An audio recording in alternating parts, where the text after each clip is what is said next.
অধিকাংশ ক্ষেত্রে এই মেয়েটি যেটা হয়েছে যে প্যারেন্টাল গাইডেন্স না থাকার জন্য এক্সট্রিমলি ইন্টারনেট অ্যাডিক্টেড হয়ে পড়েছে এবং সেখান থেকে পর্নোগ্রাফিক কন্টেন্টের প্রতি তার একটা আকর্ষণ জন্মেছে এবং তার একটি বয়ফ্রেন্ড আছে এবং মাঝে মধ্যে সে বয়ফ্রেন্ড সহ তার অন্যান্য বয়ফ্রেন্ডের যারা বন্ধু তাদেরকে ডেকে এনে সে গ্রুপ সেক্স করে।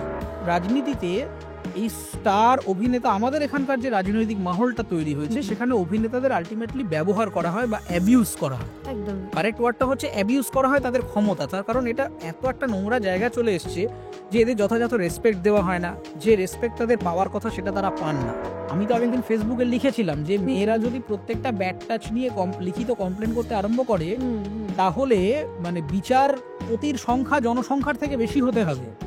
কারণ ট্রামে, বাসে, ট্রেনে প্রতিদিন যা যা ঘটনা হয় তুমি কটা লিখিত অভিযোগ করবে, তো প্রমাণ করে শেষ করতে পারবে না। সবকিছু তো প্রমাণ থাকে না, তাহলে তো সারা গায়ে সিসিটিভি লাগিয়ে ঘুরতে হয়, সেন্সার লাগিয়ে ঘুরতে হবে, সেটা তো সম্ভব নয়। আমি আমার পাড়ার এমপিকেও যে নজরে দেখবো, আমি এমপি দীপক অধিকারীকেও সেই নজরে দেখবো। কিন্তু মুশকিল হচ্ছে মানুষ যখন এমপি দীপক অধিকারীকে অ্যাড্রেস করতে যাচ্ছেন তখন কিন্তু ওই সুপারস্টার দেবের ছায়াটা সেখানে পড়ে যাচ্ছে, ফলে হিরো দেবের ইমেজটাও হ্যাম্পার হচ্ছে। আমাকে যদি উইদাউট এনি ট্রেনিং হঠাৎ করে বলে আপনি এসে চিফ মিনিস্টারের চেয়ারে বসে রাজ্য চালান দেখি, আমি কিন্তু পারবো না, তার কারণ আমার সেই ট্রেনিংটা নেই। একই রকমভাবে আমি যদি চিফ মিনিস্টারকে বলে আপনি এসে একটা ফিল্মে অভিনয় করে দেখান তো স্ল্যাপস্টিক কমেডি, সেটাও কিন্তু হয় না। আরজিকর ঘটনা হওয়ার পর তিনি লেখেন, অমরিশ দা আমাদের বিজ্ঞাপনের কপিরাইটার লিখেছিলেন যে আমরা সবসময় আমাদের মেয়েদেরকে বলি, বাচ্চাদের বড় যখন হয় রাস্তায় বেরোলে, যে সাবধানে, কিন্তু আমরা ছেলেদের বলি না খবরদার। আজকে আমি বেশি একদম কথা বলবো না, কারণ আজকে টকবকে গেস্ট হিসেবে যিনি রয়েছেন তাকে আপনারা অনেক রকম বিশেষণে বিশেষিত করেন। যেমন বলতে পারেন এঁচোড়ে পাকা ছেলে, বা বলতে পারেন বেশি কথা বলে, বা আপনাদের ভাষায় বড়দের সম্মান করতে পারে না, নাকি স্পষ্টবাদী, কোনটা আমি জানি না। তবে আজকে আমি ভীষণ খুশি, আমার সামনে রয়েছে অরিত্র। অরিত্র, ওয়েলকাম টু টকবক। Thank you. আমি ইন্ট্রোটা একদম অন্যরকম করলাম, কারণ যেটা ফ্যাক্ট এখন তোমাকে নিয়ে লেখা হচ্ছে সেগুলো আমি বললাম। এই যে এই তকমাগুলো তোমার সোশ্যাল মিডিয়া বলো বা সব জায়গায় যে তকমাগুলো তুমি পাচ্ছ, যেভাবে মানে অনেকে রয়েছে তোমাকে নিয়ে ট্রোল করছে, তুমি যেভাবে কথা বলো সেটা নিয়ে, তো তোমার কি মনে হয় বা কেন? দেখো, প্রথম কথা আমি ওই অত কমেন্ট পড়ি না। আমার যেটা মনে হয়, যেটা বলার বা আমার যেটা আমার পেজে লেখার বা লিখবো বলে মনে করি, এবং আমার যা মানে অ্যানালিসিস থাকে, সেই অ্যানালিসিসের যে সামারিটা সেটা আমি আমার ফেসবুক, টুইটার এই সমস্ত জায়গায় লিখি, বা যদি কোনো টেলিভিশন চ্যানেল বা এরকম অন্যান্য বিভিন্ন ইউটিউব চ্যানেলে আমাকে বলতে ডাকলে আমি বলি। এবং তারপরে আমি সত্যি কথা বলতে কি, ওই কমেন্ট কে কি করলো, কোথায় কে কি লিখলো, কার কি মনে হচ্ছে, সেগুলো নিয়ে আলাদা করে বসি না। তার কারণ পৃথিবীতে প্রত্যেকটা মানুষের একটা আলাদা পার্সপেক্টিভ আছে, আর প্রতিটা লোকের একটা নিজস্ব ধারণা আছে। হ্যাঁ, তার কারণ আমাদের বেড়ে ওঠাটা আলাদা, আমাদের প্রত্যেকের পড়াশোনা আলাদা, দর্শন আলাদা। ফলে আমি যেটাকে ঠিক ভাবছি বা যেটাকে ভুল ভাবছি, উল্টো দিকের লোকটা সেটাকে ঠিক বা ভুল ভাবেন এরকম কোনো বাধ্যকতা তো নেই। আর এখন সত্যি কথা বলতে কি, সোশ্যাল মিডিয়া এমন একটা জায়গা যেহেতু সেখানে সবাই পার্টিসিপেট করতে পারে, তো আমি যে জায়গা থেকে যেটা লিখছি আর উল্টো দিকে যে লোকটা এসে পড়ছে, সে সমান স্পেসে কোহ্যাবিট করতে পারি, কিন্তু আমরা সমান ভাবে দেখছি কিনা তার কোনো গ্যারান্টি নেই। ফলে সে আমাকে নিয়ে ট্রোল করতে পারে, তার যা মতামত তিনি দিতে পারেন সেটাও তার সাংবিধানিক অধিকার, তিনি প্রয়োগ করছেন, আমার সেই নিয়ে বলার কিছু নেই। কিন্তু আমি সেগুলো নিয়ে খুব একটা বিচলিতও হই না, এবং ট্রোল, মিম এগুলো আমি বরং এনকারেজই করি, কারণ এটাও এক ধরনের ক্রিয়েটিভ আর্ট বলে আমি মনে করি। যতক্ষণ না পর্যন্ত কোনো এই স্পুফ, মিম, ট্রোল এগুলো যতক্ষণ পর্যন্ত ক্রিয়েটিভলি আছে, কারণ এই কার্টুন কালচার এগুলো তো আজকের না, এগুলো এখন রকমারিতার নাম হয়েছে, কিন্তু এই ধরনের জিনিসপত্র দীর্ঘ মানে বহু দশক ধরে হয়ে আসছে। বহু মানে আগে পাশ্চাত্যে ছিল, পরবর্তী ক্ষেত্রে আমাদের দেশে এসেছে, ফলে সেটা নতুন সংস্কৃতি নয়। কিন্তু কিছু ক্ষেত্রে যেটা হয়ে যায় যে ব্যক্তি আক্রমণের জায়গায় চলে যায়, কখনো মানে গালাগাল করলো, কখনো ব্যক্তি আক্রমণ করলো, সেই জিনিসগুলো চলে, সেটা কিছু করার নেই। এখন সোশ্যাল মিডিয়া এলে তার কিছু ভালো দিকও থাকে, খারাপ দিকও থাকে। তো আমি মূলত খারাপ জিনিসগুলোকে ফিল্টার আউট করে ভালো জিনিসগুলোকে নেওয়ারই চেষ্টা করি, এবং যে যা বলছে বলে, আমি আমার নিজস্ব যে জায়গাটা সেখান থেকে খুব একটা নড়ি না এবং ইনফ্লুয়েন্সড হই না। চেষ্টা করি যতটা না ইনফ্লুয়েন্সড হয়ে থাকা যায় এবং ওই সোশ্যাল প্রেশার যেটাকে বলে পিয়ার প্রেশার, সেটাকে যতটা সম্ভব এড়িয়ে চলা যায়। এরকম কখনোই হয় না যে অনেকে অনেক বিষয় নিয়ে বলে যে আপনি এটা করুন, আপনি এটা বলুন, ওটা বলুন এবং তার চাপে পড়েই যে আমাকে সেটা করতে হবে, এরকম কোনো বাধ্যকতা আমার নেই। যেহেতু আমার কোনো কম্পালশন নেই, আমি সম্পূর্ণ আমার নিজস্ব একটা বাণিজ্যিক পরিধি আছে, আমার নিজস্ব একটা সত্তা আছে, আমার বেশ কিছু প্রজেক্টে আমি গবেষণামূলক কাজ করি। ফলে আমার কোনো জীবিকার দিক থেকে যে প্রেশার বা কম্পালশন যেটা থাকে সেটাও নেই। আর ফেসবুকে কালকে যদি আমাকে আগামী দিন ব্যানও করে দেয়, যেহেতু আমার ফেসবুকটা এরকম মনিটাইজ নয় বা আমার সোশ্যাল মিডিয়া কোনো জায়গা থেকেই আমি কোনো রোজগার করি না, এবং সেটা আমার উদ্দেশ্যও নয়। আমি সবসময় বিভিন্ন রকম মানে আমার পাড়ায় যেটা সমস্যা হচ্ছে, মানে সেটা সবসময় যে রাজনৈতিক সমস্যা তা নয়, সামাজিক সমস্যাগুলো, রাস্তাঘাটে কেউ একটা থুতু ফেললেও আমি চেষ্টা করি সেটাকে আটকানোর, কিংবা আমার বাড়ির সামনে আবর্জনা ফেলে যাচ্ছে, পাশে বাচ্চাদের স্কুল রয়েছে, সেটা কিভাবে সলভ করা যায় সেটা দেখি। যেরকম কালী পুজোর সময় হলো যে আমি গাড়ি করে আসছিলাম আমার একটা প্রোগ্রাম থেকে, আমি হঠাৎ করে দেখলাম যে ওই এখন ওই লেজার লাইটের প্রচুর কেরামতি বেরিয়েছে, রাস্তার ধারে প্যান্ডেল। তো লাইটটা বারবার ঘুরে ঘুরে এসে আমার মানে মেন রোডের ওপরে এসে পড়ছে। আমার মনে হলো এটা বড় দুর্ঘটনা ঘটে যেতে পারে। তো আমি সরাসরি গাড়ি দাঁড় করিয়ে ক্লাবের ছেলেদের সাথে কথা বললাম এবং তারা খুব সহযোগিতা করলো এবং তার পরের দিন থেকে তারা কিন্তু লাইটটা আর ওইদিকে মেন রোডে রাখেনি। কারণ লেজার লাইট ড্রাইভারের চোখে লাগলে যে কোনো মুহূর্তে ডিসব্যালেন্সড হয়ে যেতে পারে, বেগতিক একটা দুর্ঘটনা ঘটে যেতে পারে। তো তারপরে তারা কিন্তু লাইটের ডিরেকশনটা উপরের দিকে করে দিল এবং তারা জানালো আমাকে যে পরের দিন এটা করেছি। তো আমার উদ্দেশ্য হচ্ছে, মানে আমি যেহেতু পড়াশোনা শিখেছি, একটা প্রিভিলেজ ক্লাসের মানুষ, এডুকেশন অ্যাটেন্ড করতে পেরেছি, শুধুমাত্র ডিগ্রিগত নম্বর পেয়েছি, সেটা আমার উদ্দেশ্য নয়। আমার জানাটা যদি ৫টা লোকের মধ্যে ছড়িয়ে দিয়ে আমার কোনো মানে তার কোনো লাভ আমি করতে পারি, তার মধ্যে যদি কিছু চেতনা জাগাতে পারি, সেটাই আমার জন্য অ্যাচিভমেন্ট হবে। সেখান থেকে আমার কত টাকা রোজগার হলো বা কত মিলিয়ন ভিউ হলো, আমি আজ অবধি কোনোদিন ওই ভিডিও বা কিছু লেখা পোস্ট করার পর ওই অ্যানালিটিক্সে গিয়ে দেখি না যে এটা কত শেয়ার হলো, কত কি হলো। আমার যা মনে হচ্ছে আমি পরপর করতে থাকছি। সেটা তোমার ফেসবুক পেজ দেখলেই বুঝতে পারি। এগুলো নিয়ে আবার পরে আসছি। আগে অরিত্র, তুমি বলো, তোমাকে ছোটবেলায় যে রূপে দেখে এসেছি, তুমি বড় হয়ে একেবারে উল্টো। মানে এরকমই শান্ত, না, না, সে এরকম রসকসবিহীন। না, না, একেবারেই না। আমার মানে ফাজলামি একেবারেই আছে এবং আমার পাড়ার লোকজন সেই নিয়ে যথেষ্ট অবগত।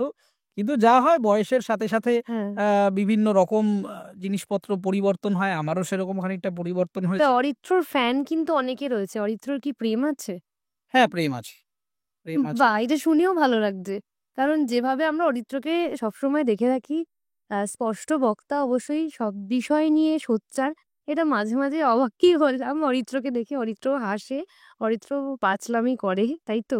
নিশ্চয়ই, নিশ্চয়ই। আমি সমস্ত রকম পরিবেশে ফিট ইন করার চেষ্টা করি। তবে সাম্প্রতিককালে একটু আমি নিজেকে মাঝে, মাঝে এটা ছোট হাসতে করে ভুলে নিচ্ছি। গেছি। হ্যাঁ, মানে মাঝে মধ্যে নিজেকে একটু ছোট করে নিয়েছি। আমার পরিধিটা ছোট করেছি আমার নিজস্ব কাজকর্মের সূত্রে। মানে আমার বন্ধু বলে যে সার্কেলগুলো থাকে সেগুলো আস্তে, আস্তে ছোট হয়ে যাচ্ছে। তার কারণ মানে স্কুল, কলেজ এই সমস্ত জায়গায় যে বন্ধু সার্কেলটা ছিল সেটা ডিসপার্স করে গেছে খানিকটা। কেউ দেশের বাইরে, কেউ রাজ্যের বাইরে। তাদের সাথে কথাবার্তা ওই অনলাইনের বাইরে খুব একটা আর হয় না। তারাও ২-৩ বছরে একবার কলকাতায় আসে, দেখা প্রায় হয় না বললেই চলে। তো এছাড়াও আমার নিজস্ব যে পড়াশোনাটা, আমার যেটা আপকামিং আ কেরিয়ার অবজেক্টিভ জুডিশিয়ারিতে যাওয়া। তো জুডিশিয়ারিতে যাওয়ার জন্য বেশ খানিকটা অন্য রকমের এবং অন্য ধরনের পড়াশোনা করতে হয়। তো সেজন্যে আমাকে বেশ খানিকটা নিজেকে সংকুচিত করে আনতে হয়েছে। মানে সোশ্যাল লাইফ বলে যেটা পরিচিত, সেইটা আমার অনেকটা কমে এসছে। তবে এর আগেও যে আমি আমার কলেজ লাইফেও আ খুব একটা কিন্তু এই ক্লাবিং, হ্যাং আউটস এগুলো খুব একটা কোনোদিনই করিনি। আমার বন্ধুর সংখ্যা খুবই কম ছিল। স্কুলেও খুব কম ছিল। আমার কলেজ এবং ইউনিভার্সিটি, যাদবপুর ইউনিভার্সিটিতে, সেখানেও আমার খুব মানে হ্যান্ডফুল অফ পিপল যারা ছিল, যাদের সাথে আমি মেলামেশা করতাম। মানে এদের সাথে ভাইবস ম্যাচ হ্যাঁ, করতো। সেইটা হতো এবং সেখানেও আমি মানে আমার কলেজ ইউনিভার্সিটিতেও আমার দৌরাত্ম্যপনার জন্যই মাস্টারমশাইরাও মানে একদম মার্কা মারা ছিলাম আমি। এরকম মার্কা মারা এরকম কিছু ঘটনাও বলো। আ মার্কা মারা বলতে প্রথমত আমি তো পড়াশোনায় বেশ সবই ঠান্ডা। খানিকটা, হ্যাঁ, প্রথমত বেশ খানিকটা ফাঁকিবাজ ছিলাম এবং দ্বিতীয় কথা হচ্ছে আমার এই রকমারি কথার মারপ্যাচের জন্য মাস্টারমশাইরাও মাঝে মধ্যে মানে বিভিন্ন বিপদে রকম পড়তো। বিপদে পড়তেন না, কিন্তু মানে আ সবসময় মানে আমি ক্লাসে এসছি কি আসিনি এইটা একটা আলোচনার বিষয় থাকতো মাস্টারমশাইদের। তার কারণ আমি একমাত্র যে এই সমস্ত বিষয় নিয়ে খুব কথা বলতাম এবং এই কথা বলার যেরকম কিছু ভালো দিকও আছে, কিছু খারাপ দিকও তো আছে। সেই খারাপ দিকগুলোর জন্য মাঝে মধ্যে, তবে তারা আমাকে যথেষ্ট স্নেহ করতেন এবং কোনোদিন আমার কাজের জন্যে বা আমি যেগুলো করছি তারা কোনোদিন আমাকে ডিসকারেজ করেননি, বা যেটা বলে ওই লবির সমস্যা যে আমার সবসময় চক্ষুশূল হয়ে যাওয়া ইত্যাদি করেননি। ইনফ্যাক্ট মানে ক্লাসে পড়াতে আমাকে আমাদের এইচওডি নিজেই পড়াতে হঠাৎ বলছেন, "আরে তুমি এসছোই, কালকেই তো তোমার টিভিতে দেখলাম। তুমি সে কি ভয়ঙ্কর চেঁচামেচি করছো?" বললাম, "না, না, চেঁচামেচি করছি না।" তো মানে আমার ওভারঅল জার্নিতে আমার বন্ধু-বান্ধবের সংখ্যা খুব কম ছিল সবসময়ই। আমি বেরোতাম কম। একটা সময় খুব ফ্রিকুয়েন্ট আমাকে শুটিং এর কাজে থাকতে হতো বলে আমার ছোটবেলাতেই মানে আমার স্কুলে যাওয়ার সংখ্যা খুব কম ছিল। কারণ এক্সেসিভ ফিল্মে আমার এনগেজমেন্ট ছিল একটা লং টাইম। প্রায় অন্তত 1 ডিকেডস, মানে ক্লাস 5-6 থেকে শুরু করে অলমোস্ট মাধ্যমিক 11-12 পর্যন্তও আরকি এক্সটেন্ডেড বলা যায়। যে আমার স্কুলে যাওয়া বা স্কুলের ওই ফ্রেন্ড সার্কেল, টিউশন সার্কেল বলে যে জিনিসগুলো থাকে আমার কমই ছিল। কিন্তু তাও যেটা ছিল সেটা একদম প্রিমিয়াম লোকজন যারা আমাকে সাহায্য করতেন, শুধু তাই নয় এবং আমার লাইফে তাদের একটা বড় কন্ট্রিবিউশন থাকতো বিভিন্ন রকমভাবে। তো সেই কম সংখ্যক লোকজনকে নিয়েই আমি এগিয়েছি এবং এখনো সেইটাই। তুমি বললে যে জুডিশিয়ারিতে তোমার জয়েন করার মানে আগামী পদক্ষেপ সেটাই। এছাড়াও তো তুমি এমনিতেও তো সমাজ রক্ষা হোক যেভাবে হোক তুমি প্রচুর চিঠি লিখেছো। যেটুকু আমরা জানি যে আমাদের সমাজ ব্যবস্থা উন্নত করার জন্য বা আইন ব্যবস্থায় আলোকপাত করার জন্য বিভিন্ন রকম চিঠি তুমি দিয়েছো সোশ্যালি। ঠিক আছে? এবার আমি আসছি যে অভিনেতা অরিত্রর কাছে।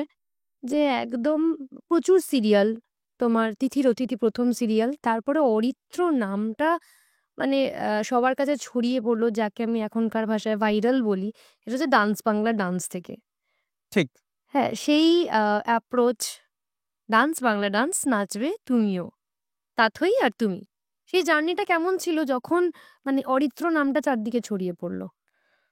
আ সত্যি তারপর কথা মিঠুন বলতে কি, চক্রবর্তীর সঙ্গে, মহাগুরুর সঙ্গে স্টেজ শেয়ার। দেখো ১ম যখন আমি মিঠুন চক্রবর্তীর মতো মানুষকে মিট করি, আমাকে তখন রাজ চক্রবর্তী ছিলেন ডিরেক্টর একদম ১ম এর দিকে। পরবর্তী ক্ষেত্রে শুভঙ্কর দা চলে আসেন। তো যতটুকু মনে আছে বা শুনেছি, এত ছোট ছিলাম আমি যে সেই সময় আমার না মানে এই অভিনয় বা এই জিনিসগুলো করাটাকে আমি খুব এনজয় করে নিতাম। ওটা আমার কাছে একটা খেলার মাঠের মতো ছিল। এখন অভিনয়টাকে কতটা না, এখন যেরকম হয়েছে এখন তো obviously পার্সপেক্টিভ বদলেছে। হ্যাঁ। এখন আমি যেটা হয়েছিল যে 11-12 এর পরে আমাকে একটু ডিসিশন চেঞ্জ করতে হয়েছিল। তার কারণ আমি আ তারপরেও টেলিভিশনে বেশ কিছু গুরুত্বপূর্ণ চরিত্রে অভিনয় করেছিলাম। একটা জায়গায় একটা ভিলেনের চরিত্রে অভিনয় করেছিলাম। তারপরে আ 'শ্রীকৃষ্ণ' বলে একটা সিরিয়াল হতো। সেইখানে আমি একটা ঘটোৎকচের চরিত্রে অভিনয় করেছিলাম। হ্যাঁ। কিন্তু অদ্ভুত ব্যাপার হয় যে আমি যখন মানুষের থেকে ফিডব্যাক নিতাম, মেট্রোতে আসছি বা রাস্তাঘাটে অনলাইনে, তারা বলতেন যে দারুণ এনজয় করলাম। এবার সেটাতে আমার একটু খটকা লেগেছিল। তার কারণ ২ টো জিনিস। এক, আমি কোনো থিয়েটার ব্যাকগ্রাউন্ড কিংবা মেথডিক্যাল অ্যাক্টিং, হুম। স্ক্রিন অ্যাক্টিং এর যে প্রশিক্ষণ, সেরকম কোনো প্রশিক্ষণ আমার কোনোদিনই ছিল না। আমার ইনটুইশন থেকে যতটুকু আসতো, আমি অনেক ছোটবেলায় আবৃত্তি করতাম। সেখান থেকেই স্ক্রিনিং এর মাধ্যমে আমি আসি এবং অভিনয়ের কোনো প্রশিক্ষণ বা ট্রেনিং আমার কোনোদিনই ছিল না। মানে ১ম তো তার সুযোগটা ফলে কিভাবে হয়েছিল? ১ম সুযোগটা হয়েছিল যে আমি ওই হুম, ছোটদের আবৃত্তির প্রতিযোগিতায় প্রচুর যেতাম। আ এবং সেই সময় সেখানে একজন অভিনেত্রীও আসেন ঘটনাচক্রে। তিনি তখন টেলিভিশনে অভিনয় করতেন এবং সেখানে ডিরেক্টর যিশু দাশগুপ্ত, তিনি আচ্ছা। এখন প্রয়াত এবং তিনিই বলা যেতে পারে আমার ওই অভিনয়ের কেরিয়ারে হুম। আরকি গডফাদার বলা যেতে পারে। কারণ তিনিই তার প্রোডাকশন এবং তখন 'তিথির অতিথি' হুম। সিরিয়ালটি চলছিল এবং ১ম এই আমি ঢুকে পড়ি একটা মূল চরিত্রে। মানে যেখানে এই বাচ্চাটিকে নিয়েই গল্পটা আরকি এগোতে থাকে। এবং সেইটা এবং এত ছোট বয়সে গেছি, তখন আমার বয়স ছিল সম্ভবত ৪-৫ বছর। হুম, হুম। তো তখন কি ফিল্ম, কি অভিনয়, কি ব্যাপার আমি ঠিক বুঝেই উঠতে পারছিলাম না। এবং কিউট বাচ্চা। ইনফ্যাক্ট আমার এখনো মনে আছে যে ডান্স বাংলা ডান্সে যখন ১ম যাই, যে অদ্ভুত ঘটনাটা ঘটেছিল যে আমি এরকম তখন তো এখন তো ওই টক ব্যাক সিস্টেম চলে এসছে। হুম, এরকম হুম। এতে প্রম্পট করে, টেলিপ্রম্পটার আছে। তো সেই সময় আমাদের একদম প্রপার স্ক্রিপ্ট অনুসারে কাজ হতো এবং তখন ডুমুরজোলা স্টেডিয়ামে হতো। হুম। বড় নাম্বার অফ অডিয়েন্সেস লাইভ থাকতেন সেখানে। বেশ একটা বড় গ্র্যান্ডিয়ার থাকতো শুটিং এর মধ্যে। তো এরকম আমি স্ক্রিপ্ট অনুসারে আমার যা বলার বলছি, তাথইদি আছেন, তিনি বলছেন। তো হঠাৎ করে মহাগুরু এদিক থেকে এমজি বলেন যেরকম তার নিজস্ব কায়দায় যে ডেকে নেওয়া পরের পার্টিসিপেন্টকে। তো আমি খুব চটে যাই। তার কারণ হচ্ছে যে উল্টো দিকের লোকটা কে আমার কোনো আইডিয়াই নেই ওই বয়সে। আমি ভাবছি একটা লোক কালো সোফায় বসে থাকে। এদিকে আমি আমার ডায়লগ বলছি, সে বলতে দিচ্ছে না, আমি খুব চটে যাই। আমি খুব রেগে গিয়ে বলে দিই, আরে আপনি আমার এরকম কথা আটকে দিচ্ছেন, আমাকে বলতে দিচ্ছেন না। এবং মিঠুন চক্রবর্তীকে এরকম একটা, তার হাঁটুর থেকেও ছোট সাইজের একটা বাচ্চা, সে এরকম তেড়ে যাচ্ছে, এইটা দেখে লোকজন খুব ঘাবড়ে যায়। এটা কিন্তু স্ক্রিপ্টের অংশ ছিল না। এবং সেইটা হওয়ার পরে মানে আমি যতটুকু আমার মনে আছে বা শুনেছিলাম, যে সবাই ভেবেছিল যে অনুষ্ঠানটি বন্ধ হয়ে যাবে অথবা আমাকে বের করে দেওয়া হবে। তার কারণ এইরকম একটা স্টলওয়ার্থকে এরকমভাবে বলা হয়েছে, এটা তিনি হয়তো খুব ইনসাল্টিংভাবে নিয়ে নিতে পারেন। কিন্তু মজাটা হলো, মহাগুরু তখন দেখেছিলেন যে আশপাশের লোকজনরা সেটাকে খুব এনথুজিয়াস্টিকলি নিয়েছে। মানে একটা হাততালি-ফাততালি দিয়ে, মানে একটা বাচ্চা ছেলে সে মহাগুরুকে চমকে দিয়েছে, এরকম ব্যাপার। তার পরবর্তী ক্ষেত্রে ঠিক এর উল্টোটা হয়ে গেল, যে মহাগুরু থেকে আমাদের বয়সে নেমে এলেন এবং তিনি গ্রিন সিগন্যাল দিলেন যে এইটাকেই স্ক্রিপ্টে পরিণত করো। এই যে অরিত্র মিঠুনের দ্বন্দ্ব, এইটা কিন্তু ফর্মাল স্ক্রিপ্টে ছিল না। সেখানে দুটো বাচ্চা থাকবে, তারা একটা বেশ মিষ্টি মধুর ব্যাপার হবে। এই যে একটা কনফ্লিক্ট শুরু হলো এবং সেইটাই একটা ইতিহাস হয়ে যায়, এবং এটা শুধুমাত্র সম্ভব হয়েছে মহাগুরুর জন্য। কারণ তিনি মানে তারপরেও আমি হাদাভোদা ছবিতে তার সাথে অভিনয় করেছি। বাবা! এবং সত্যি কথা বলতে আমি লাস্ট এই গত বছরও একটা দুটো স্পেশাল এপিসোড আমি ডান্স বাংলা ডান্সে, অঙ্কুশ দা তখন ফুল টাইম হোস্ট ছিলেন, আমি তার সাথে স্পেশাল দুটো এপিসোড কো হোস্ট ছিলাম। সেখানেও আমি মহাগুরুকে বললাম যে আমি যে সময় দীর্ঘ সময় আপনার সাথে কাটিয়েছি, আমি বুঝতেই পারিনি উল্টো দিকের লোকটাকে। তার কারণ এত বড় একজন স্টলওয়ার্ড, তিনি আমাদের বয়সে নেমে এসেছিলেন। আমার মনে হতো যে আমাদেরই বয়সী বন্ধু-বান্ধব স্থানীয় লোক, একটু লম্বা গোছের, একটু চুলদাড়ি পেকে গেছে, এইরকম টাইপের লোক। আমরা সারাদিন তার ঘরেই থাকতাম, তার পিঠের উপরে বসে থাকতাম। হ্যাঁ, এইরকম রকমারি জিনিসপত্র হতো। এবং আমার ছোটবেলায় আমি বুঝতেই শুধু মিঠুন চক্রবর্তী কেন, সৌমিত্র চট্টোপাধ্যায় থেকে শুরু করে, সুপ্রিয়া দেবী থেকে শুরু করে, আমি আমার কম বয়সে, যেটা আমার একটা বিরাট প্রাপ্তি বলে আমি মনে করি, যে আমার যে সময় যেটা পাওয়ার কথা নয়, মানে এই মানুষগুলোর সান্নিধ্যে আসা একটা বিরাট ব্যাপার। বিশাল। সেইটা আমি খুব অজান্তেই, হয়তো ভগবানের আশীর্বাদে, আমি হয়তো পেয়ে গেছি খুব কম সময়ে। সেটা একটা বিরাট অ্যাসেট একদম আমার জীবনে। পরপর সমস্ত তোমার কাজ। আমি সেই কাজগুলো নিয়ে আসবো। তারপরে যেটা নিয়ে আমার আ আরো প্রশ্ন, এরম তুমি যেরকম একটা ঘটনা বললে মিঠুন চক্রবর্তীর সঙ্গে হাদাবোদার তারপরে শুটিং, সেই শুটিং এক্সপেরিয়েন্স কেমন ছিল মহাগুরুর সঙ্গে? আবার তোমার যখন আরো চেঞ্জটা মানে অভিনয়ের প্র্যাকটিসটা ওই বয়সে কিভাবে হলো? যখন তোমার মধ্যে সেই সোল এক্সচেঞ্জটা হলো যে বাবা আর ছেলের, যখন তোমার মধ্যে বাবা বিষয়টা? হ্যাঁ, এবার বিষয় হচ্ছে যে হাদাভোদার শুটিং এর আগে এমজির সাথে আমার তো কেমিস্ট্রিটা বেশ একদম জমে উঠেছিল। ফলে আলাদা করে আমার কোনো ভয় বা কিছু ছিল না। এবং শুভঙ্কর দা ডিরেক্টর হিসেবে চমৎকার ডিরেক্টর। মানে শুটিং পরিবেশটাই এমন হয়ে গেছিল, এবং ডান্স বাংলা ডান্সের একটা বড় টিম, ডিরেক্টোরিয়াল টিমের একটা বড় অংশ যেহেতু ওখানে কাজ করত, ফিল্মেও ছিলেন তারা। তো সেই কারণে আমার যেহেতু চেনা পরিবেশ, ফলে যথারীতি আমার ছোটবেলায় যে একটা ডিসকমফোর্ট থাকে, একটা ডিসকানেক্ট থাকে, সেটা হয়নি। এবং ওই সিনটার সময় মহাগুরু ছিলেন, এবং এই অভিনয়ে প্রশিক্ষণ না থাকার ফলেও একটা অ্যাডেড অ্যাডভান্টেজ যেটা হয়েছে, যে আমি এই যে বড়, বড় ডিরেক্টরদের সাথে কাজ করার সুযোগ পেয়েছি, মানে টিশু দাশগুপ্ত, দেবাংশু সেনগুপ্ত, কৌশিক গাঙ্গুলি, তার পরবর্তী ক্ষেত্রে যাদের সাথে অভিনয় করেছি, মিঠুন চক্রবর্তী, সৌমিত্র চট্টোপাধ্যায়, এদের সান্নিধ্যে এসে আ অভিনয়ের একটা মাস্টার ক্লাস আমার হয়ে গেছে। এবং মানে কিভাবে দিতে, মানে কিভাবে এই যে যেরকম আমার এখনো মনে আছে, তখন আমি দূরদর্শনে অ্যা একটা টেলিভিশন সিরিয়াল হতো। তো আমি আর সৌমিত্র জেঠু ছিলাম। তো সৌমিত্র জেঠুর সাথে আমার ১ম অভিজ্ঞতাটাই যেরকম মানে দারুণ। আমি মানে এখনো মনে পড়ে, যেদিন মেকআপ রুমে এসছেন, আমি ১ম গেছি। তো আমি ওনাকে ভুল করে বোধহয় দাদু বলে ফেলেছিলাম। খুব রেগে গেছিলেন। বলছে, "তুমি আমাকে দাদু জেঠু বলবে না? আমি তোমারই বয়সী, শুধু একটু চুলটা পেকে গেছে। চুলটা আমার একটু সাদা। তুমি আমাকে দাদা বলো অথবা নাম ধরে ডাকো।" আমি না ভাবছি যে কি বলছে লোকটা? আমি তো এইরকম মানুষ, এবং তার কাছে আমার ১ম শেখা যে কিভাবে কিউ দিতে হয়। অত ছোটবেলায় তিনি গ্রিন রুমে বসে, বসে অসাধারণ, অসাধারণ গল্প বলতেন, অভিনয়ের রকমারি, তখন বিলেতে কি হচ্ছে প্রচুর পড়তেন সৌমিত্র জেঠু। তো সেজন্যে তিনি বিভিন্ন রকম ছবি দেখতেন, পড়তেন, অমুক বিলেতি লেখক এইটা লিখেছেন, তার কি এখানে ছায়া পড়ছে, এই নিয়ে আলোচনা হতো। এবং ওই গ্রিন রুমগুলো ছিল আমার কাছে একেবারে পাঠশালার মতো। এবং আমার এখনো মনে আছে, দূরদর্শনে তখন একটা আ সিরিয়াল এরকম হচ্ছে যে ওই ওভার দ্য শোল্ডার শট হচ্ছে। তো আমাকে তার আগের দিন সৌমিত্র জেঠু শিখিয়েছেন যে, যখন উল্টো দিকের চরিত্রের হবে, তোমার যদি সাজেশন থাকে তাহলে তুমি তাকে কিভাবে কিউ দেবে। ঠিক আছে? তো এবার আমার দিকের ক্যামেরা আছে, সৌমিত্র জেঠুর শোল্ডার সাজেশন। তো ডিরেক্টর অ্যাকশন বলেছে। অ্যাকশন বলার পরে আমি আমার ডায়লগ বলছি না, এবার ডিরেক্টর বলছেন বলো বলো তোমার সংলাপটা বলো। আমি বলছি কি করে বলবো, উনি তো কিউ দেননি আমাকে। এবং তখন সৌমিত্র যেটু সে হো হো করে হাসছেন, বলছে যে আরে দেখো আমারই ছাত্র আমাকে শেখাচ্ছে। মানে এই যে মাস্টার ক্লাসগুলো, এবং তারপর কিন্তু সত্যি উনি আবার ওই কিউটা দিলেন, মানে এই প্রশিক্ষণগুলো এটা এটা একটা ভয়ানক পাঠশালার মধ্য দিয়ে আমি গেছি, যেইটা আমি বিভিন্ন প্রজেক্টে বিভিন্ন ডিরেক্টরদের সাথে থেকে বিভিন্ন অভিনেতাদের সাথে থেকে তাদের যেরকম প্রথম আমি যাদের সাথে অভিনয় করতে যাই, কৌশিক সেন, ইন্দ্রাণী হালদার, দুজন অভিনয় জগতের মানে মহারথী। ফলে এর থেকে বড় আর প্রাপ্তি কি হতে পারে। তো সেই জায়গাগুলোতে আমার একটা বড় অ্যাডভান্টেজ আমি পেয়েছিলাম। কিন্তু পরবর্তী ক্ষেত্রে যেটা হাদাভোদা নিয়ে, হাদাভোদার সেই সিনটা খুব গুরুত্বপূর্ণ, কারণ ওইখানে মানে আমি বাবা হয়ে গেছি, এটা তো আমি বুঝতেই পারছি না সেই বয়সে, কিন্তু আমাকে তখন মনে আছে যে যেভাবে আমাকে ডিরেক্টর বললেন এবং যেভাবে ওটা আমার মধ্যে ইমপ্লান্ট করে দিলেন, কারণ একটা শিশুর মধ্যে ওইভাবে বুঝিয়ে দেওয়াটাও তো খুব কঠিন। এবং তখন মানে আমি পাঠ করছি, ক্যামেরার উল্টো দিকে দেখছি যে ওই সিনে এমজি নেই, কিন্তু এমজি দাঁড়িয়ে আছে মনিটরের সামনে এবং তিনি পুরোটা অবজার্ভ করছেন। মানে তিনি আমার অভিভাবক ছিলেন, এবং এই অভিভাবক ছিলেন বলেই হয়তো তিনি শুধুমাত্র সহ অভিনেতা বা সহ তারকা বা সহশিল্পী ছিলেন না। তো সেই কারণে একটা বড় সুবিধা আমার হয়েছে, যেটা আমার কেরিয়ারে একটা বিরাট অ্যাডভান্টেজ দিয়েছে। ছোটদের শেখানো মনে হয় তুলনামূলকভাবে সহজ, কারণ বড়রা তো অলরেডি একটা ভাব থেকে যে আমি তো সব জানি, আমি নতুন করে কি শিখবো। এই আসছি, এরপরে আমি জিজ্ঞেস করবো যে তরুণ মজুমদারের সঙ্গে কাজ করার অভিজ্ঞতা চাঁদের বাড়িতে।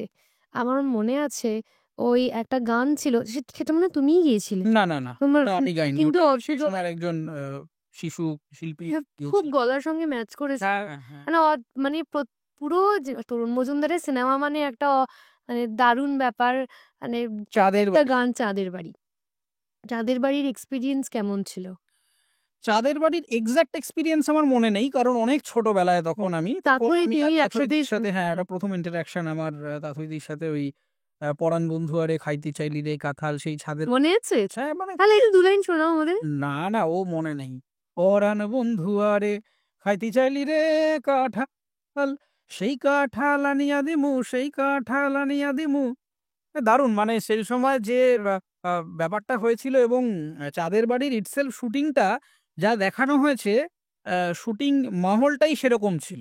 মানে অত অভিনেতা এবং সবাই মিলে, এবং ওরকম বড় বাড়িতে শুটিং হচ্ছে, সবাই একসাথে রয়েছে, সবাই মানে মনেই হচ্ছিল যে ওটা একটা পরিবার, বোধহয় ওটা একটা এক্সটেন্ডেড একটা জয়েন্ট ফ্যামিলি সেখানেই। আর এখন তো যেটা হয়েছে যে খুব কম সময় শুটিং হয়ে যায়, হ্যাঁ, মানে এই 10 দিন 10 দিনের শুটিং হয়ে যায়, 14 দিনে শুটিং হয়ে যায়। তখনকার দিনের শুটিং যেরকম পরাঞ্জয় জুলিয়ারের ক্ষেত্রেও যেরকম, সে মানে শিলিগুড়িতে দিনের পর দিন আমরা ছিলাম একসাথে, আমি, দেবদা, শুভশ্রী এরা ছিলাম।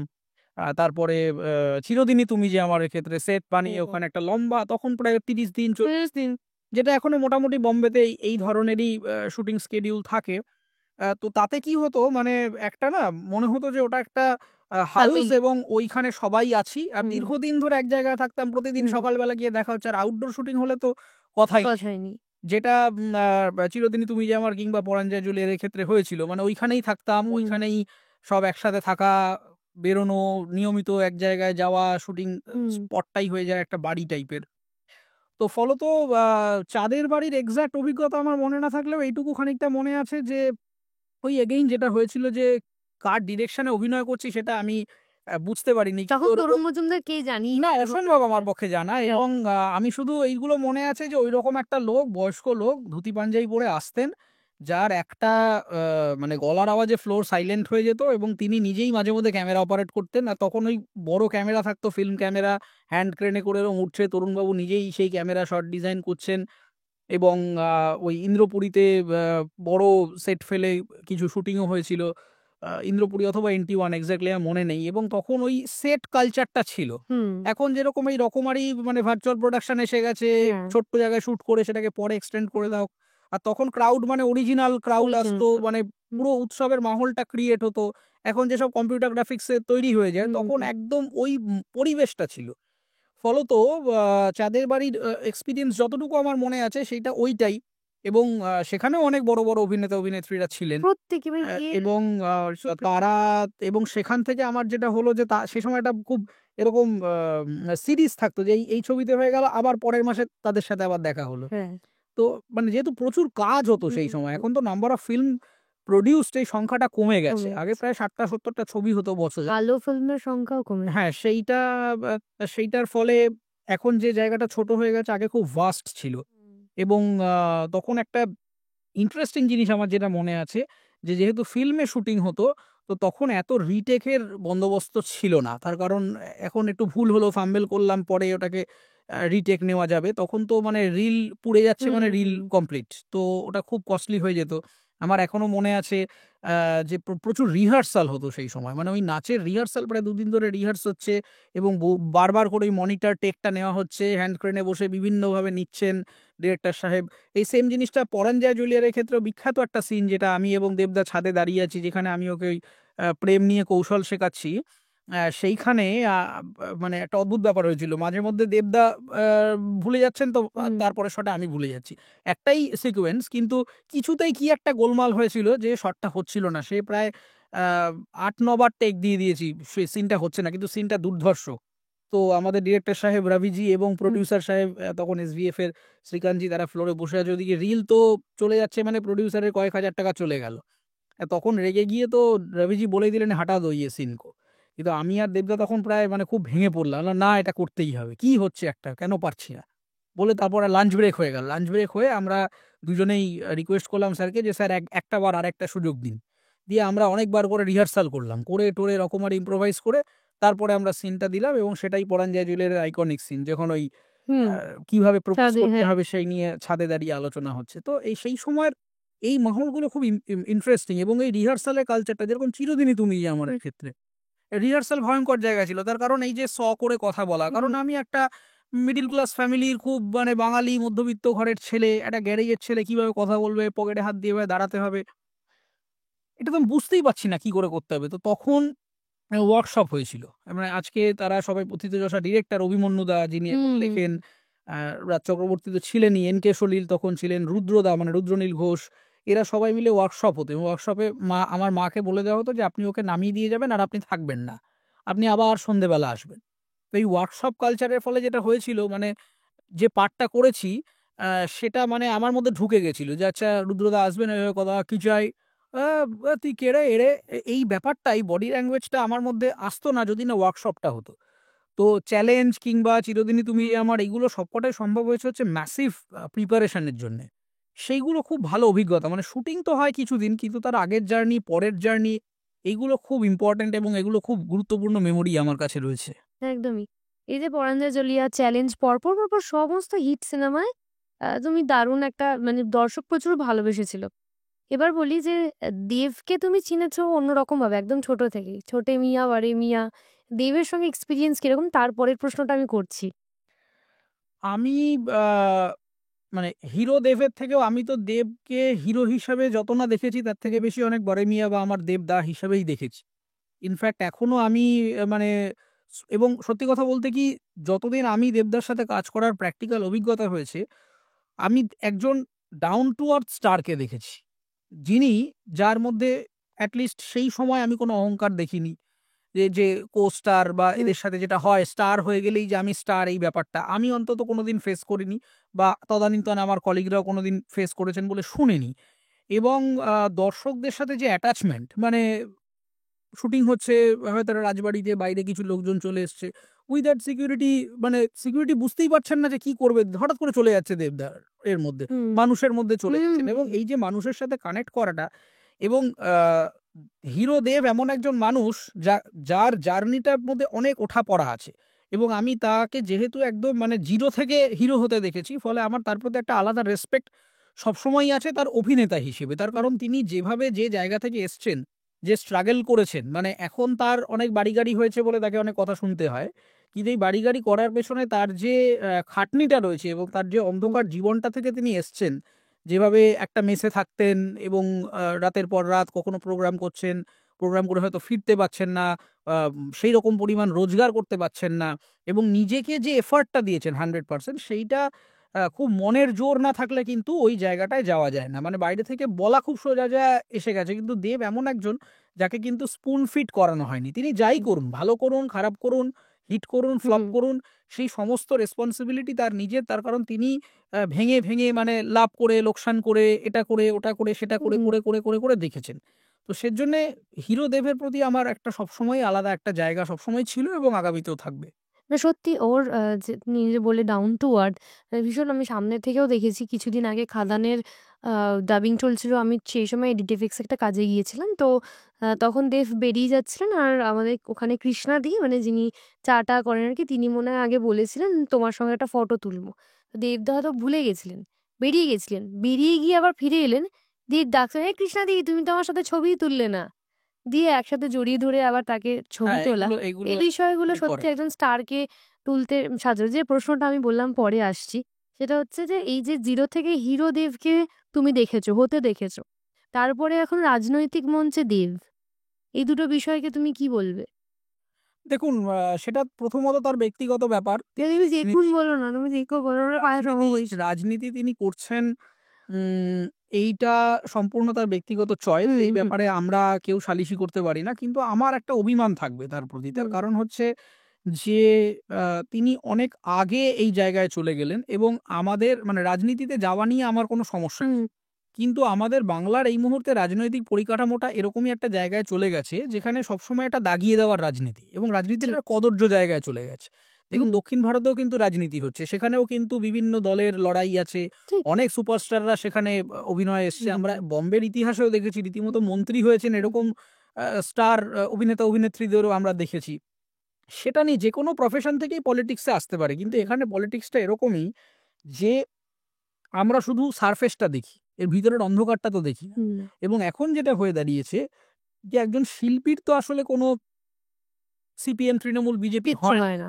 কিন্তু মুশকিল হয়ে দাঁড়িয়েছে যে এখন দেব যাই করুন, ভালো করুন, খারাপ করুন, অভিনেতা হিসেবে তার অভিনেতা দেবের সাথে পলিটিশিয়ান দীপক অধিকারীর একটা কনফ্লিক্ট তৈরি হয়ে যাচ্ছে। ঠিক। মানে যে লোকটা এমপি দীপক অধিকারীকে গালাগাল করবেন, করতেই পারেন। তিনি এমপি হিসেবে হয়তো ব্যর্থ, তার কিছু প্রজেক্ট হয়তো ফেইলড, সে করতেই পারেন। সে তো আমি আমার পাড়ার এমপিকেও যে নজরে দেখব, আমি এমপি দীপক অধিকারীকেও সেই নজরে দেখব।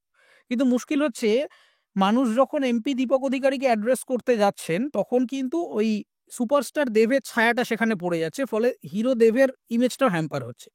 এবং আল্টিমেটলি রাজনীতিতে এই স্টার অভিনেতা আমাদের এখানকার যে রাজনৈতিক মহলটা তৈরি হয়েছে সেখানে অভিনেতাদের আল্টিমেটলি ব্যবহার করা হয় বা অ্যাবিউজ করা হয়। একদমই। কারেক্ট ওয়ার্ডটা হচ্ছে অ্যাবিউজ করা হয় তাদের ক্ষমতা। তার কারণ এটা এত একটা নোংরা জায়গায় চলে এসছে যে এদের যথাযথ রেসপেক্ট দেওয়া হয় না। যে রেসপেক্ট তাদের পাওয়ার কথা সেটা তারা পান না। আমি মাঝখানে একটু কাটছি অরিত্র। একটা জিনিস আমার তোমার কাছ থেকে জানার। কারণ তুমি অনেক বেশি ভালো বলতে পারবে। যে আমাদের যে রাজনীতি আমি পার্টিকুলার আমাদের কথা বলছি। আমি দক্ষিণ ভারত, উত্তর ভারতে যাচ্ছি না। সেখানে কি কোথাও গিয়ে মনে হয় যে অভিনেতাদের উপর একটা প্রেশার থাকে রাজনীতিতে জয়েন করার জন্য বা এরকম কিছু তোমার কি কখনো মনে হয়েছে? দেখো এটার দ্বিমুখী উত্তর আছে। এক হচ্ছে যে প্রথমত যেহেতু বড়, বড় স্টাররা অ্যালাইনড হয়ে গেছেন, তার কারণ ইন্ডাস্ট্রির একটা বড় ভূমিকা থাকে কিন্তু যারা স্টার এবং যারা পপুলার তাদের উপরে। যখনই পপুলাররা বায়াসড হয়ে যাবেন বা একটা দিকে হেলে যাবেন, তখন কিন্তু অবভিয়াসলি যারা তুলনামূলক সাবঅর্ডিনেট তাদের উপরে এসে সেই চাপটা পড়বে। আজকে যদি পপুলিস্টরা যদি ইউনাইটেড থাকতেন, তারা যদি এক জায়গায় থাকতেন যে না, তুমি রাজনীতি করছো করোগে, অসুবিধে নেই। কিন্তু তুমি এইভাবে ইনফিল্ট্রেট করবে না আমার প্রফেশনে। তাহলে কিন্তু এই প্রেশারটা আজকে তৈরি হতো না। এবং রাজনীতিবিদরা যেকোনো দলের রাজনীতিবিদদের কিন্তু একটা সূক্ষ্ম অঙ্ক আছে। মানে তারা খুব অ্যারিথমেটিক্যালি রাজনীতিগুলো করেন এবং এটা আজকের থিওরি নয়, এটা একদম ক্লাসিক্যাল পলিটিক্সের থিওরি। তারা দেখবেন যে তারা প্রথমত অ্যাডমিনিস্ট্রেটিভ জায়গাগুলোতে আগে ক্রোক করার চেষ্টা করে। ক্রোক করে ডিসিশন মেকিং বডিটা নিজেদের হাতে রাখে। এটা একদম পাওয়ারের সিম্পল হিসেব। তারপরে সেইটা দিয়ে তারা কিন্তু এনফোর্স করার চেষ্টা করে। যেরকম আজকে যে প্রেশারের কথা বলছো, এই প্রেশারটা এসেছে অনলি ডিউ টু এই বিভিন্ন ধরো আর্টিস্ট ফোরাম, টেকনিশিয়ান গিল্ড এই সমস্ত জায়গায় যে ডিসিশন মেকিং বডি, সেখানে কিন্তু পলিটিশিয়ানরা ঢুকে পড়েছেন। এইখানে যদি আমরা আগেই রেজিস্ট করতে পারতাম যে দেখো প্রত্যেকটা প্রফেশনের একটা স্পেশালিটি আছে। আমাকে যদি উইদাউট এনি ট্রেনিং হঠাৎ করে বলে আপনি এসে চিফ মিনিস্টারের চেয়ারে বসে রাজ্য চালান দেখি, আমি কিন্তু পারবো না, তার কারণ আমার সেই ট্রেনিংটা নেই। একই রকমভাবে আমি যদি চিফ মিনিস্টারকে বলি আপনি এসে একটা ফিল্মে অভিনয় করে দেখান তো স্ল্যাপস্টিক কমেডি, সেটাও কিন্তু হয় না। কিন্তু এই যে কনফ্লিক্ট অফ ইন্টারেস্টটা তৈরি হয়ে গেছে, তার কারণটা হচ্ছে পলিটিক্সের পাওয়ারের বাইরে খুব একটা বিশেষ কিছু নেই। যত সংখ্যক মানুষকে তারা নিজেদের ছত্রছায়া আনতে পারবেন, যে কোনো দল যে কোনো দল সারা পৃথিবীতে এই মানে মোডাস অপারেন্ডিতে কাজ করে। তো এই ফোরাম বলো, গিল্ড বলো, এই সমস্ত জায়গাগুলোতে তুমি দেখো কিছু প্যাসিভ পলিটিক্যাল মেম্বারদেরকে ঢুকিয়ে দেওয়া হয়েছে। আমরা যদি তখনই রেজিস্ট করতাম যে না তুমি তো ভাই অভিনয় করো না, তুমি তো ভাই ক্যামেরাটা জানো না, তুমি তো ক্যামেরাম্যান নয়, তাহলে তুমি কেন ক্যামেরার গিল্ডের নেতা হচ্ছ ভাই? তুমি ক্যামেরাম্যানের, তুমি বোম্বেতে দেখো যে লোকটা চেয়ারম্যান বা যে লোকটা ধরো ওদের গিল্ডের আর কি কেউ কেটা যাকে আমরা বলবো, তিনি কিন্তু নিজে একজন ক্যামেরা পার্সন। আর এখানে যারা ধরো অমুক গিল্ড তমুক গিল্ডের নেতা হয়ে বসেছে তারা কিন্তু জীবনে ফিল্মে কাজ করে না, তারা কিন্তু কোর পলিটিক্যাল ডিসপেন্সেশনের অংশ। তখন কিন্তু তারা কনফ্লিক্ট অফ ইন্টারেস্ট তৈরি হয়ে যায়। তার কারণ পলিটিশিয়ানদের বক্তব্য থাকবে হচ্ছে নেতা, যে জন্য এই যে গিল্ড নিয়ে এত সমস্যাটা কিন্তু খুব সিম্পল, সমস্যাটা খুব সহজেই সমাধান করে যায়। সিম্পল আমি তোমাকে একটা উদাহরণ দিচ্ছি যে কেন বাংলায় এই ঝামেলা তৈরি হচ্ছে। দেখো টেকনিশিয়ান গিল্ড নিয়ে মাঝে মধ্যেই তুমি দেখবে খবরের কাগজে আসে এই গিল্ড শুটিং বন্ধ করে দিল, ওই করে দিল। কেন হচ্ছে? সবাই কিছু লোকের নাম বলবে, ওই নেতার ভাই, তমুক নেতার মামা, এই সমস্ত বলবে। ঘটনাটা সেটা না। ঘটনা হচ্ছে যে আমাদের এই ধর বিভিন্ন টেকনিশিয়ান গিল্ড বা যে কোনো মেম্বারদের মধ্যে মেম্বারশিপ দেওয়ার সময় এরা শুধু পলিটিক্যাল অ্যারিথমেটিকটা খেলেছে, বিজনেস অ্যারিথমেটিকটা খেলেনি। যে কোনো মানুষ গেছে এক সময়, হ্যাঁ তুমি দাও, এর টাকা দাও, করে দিচ্ছি, বা তুমি আমার দলে একটু সালিশি করে দাও, করে দিচ্ছি। এইটা করে এখন দেখা যাচ্ছে বিভিন্ন গিল্ডের আওতায় হাজার হাজার মেম্বার। ফর এক্সাম্পল আমি আর্টিস্ট ফোরামের আমি নিজে সদস্য, আমার মেম্বারশিপ আইডি সম্ভবত 4000 কত একটা, মানে 4000-এর পরে আমার রেজিস্ট্রেশন আমি রিনিউ করেছি। এবার তুমি ভেবে দেখো যদি 4000ই হয় আর্টিস্ট ফোরামের সংখ্যা, এবং প্রতি মাসে যদি 10টা নতুন প্রজেক্ট হয়, আমি একদম সোজা অঙ্কের হিসেবে বলছি, এবং 10টা প্রজেক্টে যদি 100 জন ইউনিক অভিনেতা হায়ার করা হয়, তাহলে কিন্তু আমি 1000 জনকে এমপ্লয়মেন্ট দিতে পারলাম। ওই 4000 রেজিস্ট্রেশনের মধ্যে কিন্তু 3000 জন আনএমপ্লয়েড। তার মানেটা কি দাঁড়াচ্ছে, এই যে 3000 জন যারা আনএমপ্লয়েড, তারা এবার ফোরামের ওপরে প্রেসার ক্রিয়েট করবে যে কি ব্যাপার, আমি আপনার এখানে মেম্বার হলাম, আপনি কাজও দিচ্ছেন না, কাজও পাচ্ছি না, তাহলে আপনাকে আমি ভোটই বা দেবো কেন, আপনার এখানে এত বড় বড় কথাই বা শুনবো কেন? তখন কি হচ্ছে, তখন এই বিভিন্ন গিল্ড ইউনিয়ন ফিউনিয়নের যারা লিডার রয়েছেন তারা এবার প্রোডাকশন কোম্পানিগুলির উপরে চাপ তৈরি করছেন যে তোমার এটার লোকটা লাগবে না, না তুমি নাও। তার কারণ হচ্ছে তার তো চেয়ার টেকানোর দায়বদ্ধতা আছে। এখানে ভীষণটা ভুল হচ্ছে যে আমরা যদি মাসে 10টা প্রজেক্টের জায়গায় আমরা যদি 20টা বা 30টা প্রজেক্ট তৈরি করতে পারি, তাহলেই তো আমার অটোমেটিক রিকোয়ারমেন্টটা তৈরি হয়। বাজারটা বড় করলেই আমার অটোমেটিক্যালি হায়ারিং এর জন্য আমার লোক চলে আসবে।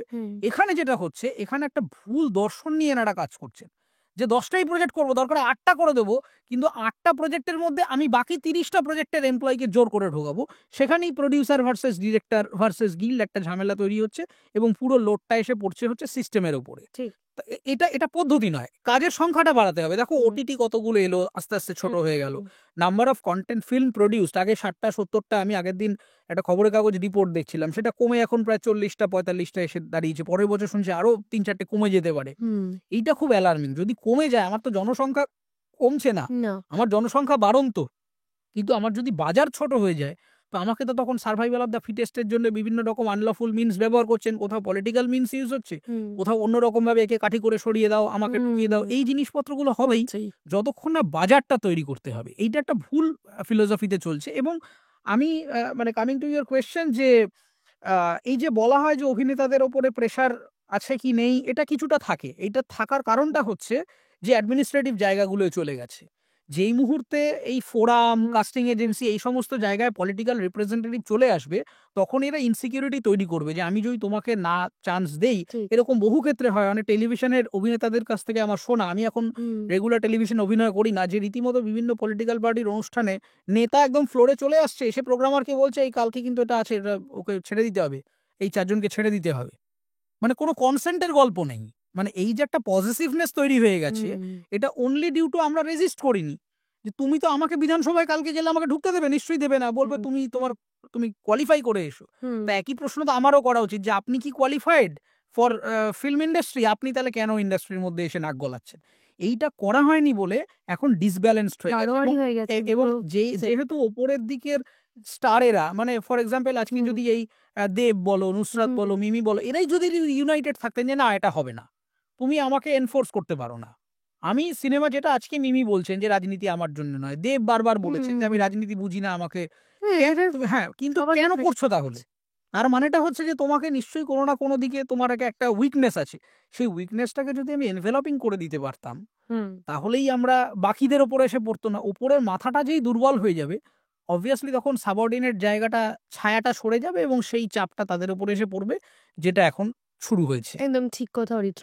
তুমি এইমাত্র যে গিল্ডের সিস্টেম নিয়ে কথা বললে, কিছুদিন আগে রাহুল মুখার্জি আমাদের এই পডকাস্টে এসেছিলেন। তো আমি বললাম যে এই ঘটনার পর সেটা আমাদের কাছে প্রথম পডকাস্ট ছিল। তো এই যে বিষয়টা ঘটলো রাহুল মুখার্জির কাজ নিয়ে, এটা তো চলে আসছে। মানে তুমি নিজেও জানো, কারণ তোমার নিজস্ব কোম্পানি রয়েছে। তো ইন্ডিপেন্ডেন্ট যে কাজগুলো হয় বা যেখানে আমার মনে হচ্ছে যে আমার ক্ষমতা সীমিত, সেখানে আমি সীমিত লোকজনকে নিয়ে কাজ করব, কিন্তু সেটা পরবর্তীকালে যে শোনা হচ্ছে যে গিল্ড এসে বন্ধ করে দিয়েছে।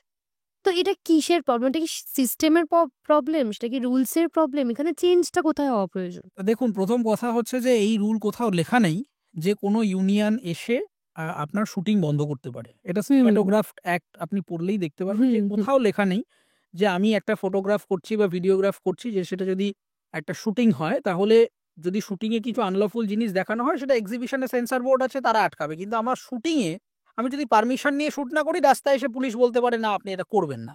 কিন্তু ধরা যাক আমি একজনের বাড়িতে তার থেকে উইথ কনসেন্ট নিয়ে তার রেন্টাল নিয়ে আমি কাজ করছি, তাহলে এই দুই পার্টির বাইরে অন্য কেউ এসে শুটিং আটকাতে পারে না। এটার কোনো মানে আইনি বা সাংবিধানিক ভিত্তি নেই। কিন্তু এখানে যেটা একটা পাওয়ার প্লে হয়। এবার ঘটনাটা হচ্ছে গিল্ডে কেন এরকম, তার একটা কারণ আমি বললাম যে ওভারহেড লোকজন হয়ে গেছে, মানে মেম্বার বেশি হয়ে গেছে, কাজ কম। আরেকটা কারণ আছে, আরেকটা কারণ হচ্ছে যারা গিল্ড বা এই ইউনিয়নগুলোর ডিসিশন মেকিং বডিতে বসে আছেন তাদের সাথে তো আমার নিত্য নৈমিত্য দেখা হয় এবং তাদের সাথে আমি কথা বলে বুঝেছি মানে তারা পলিটিশিয়ান হতে পারেন কিন্তু তারা দূরদর্শী পলিটিশিয়ান নয়। তার তার কারণ হচ্ছে যে তাদের সাথে এই ফিল্ম মেকিং যে নিউ এজ জেনারেশনটা আসছে এদের একটা জেনারেশন গ্যাপ রয়েছে।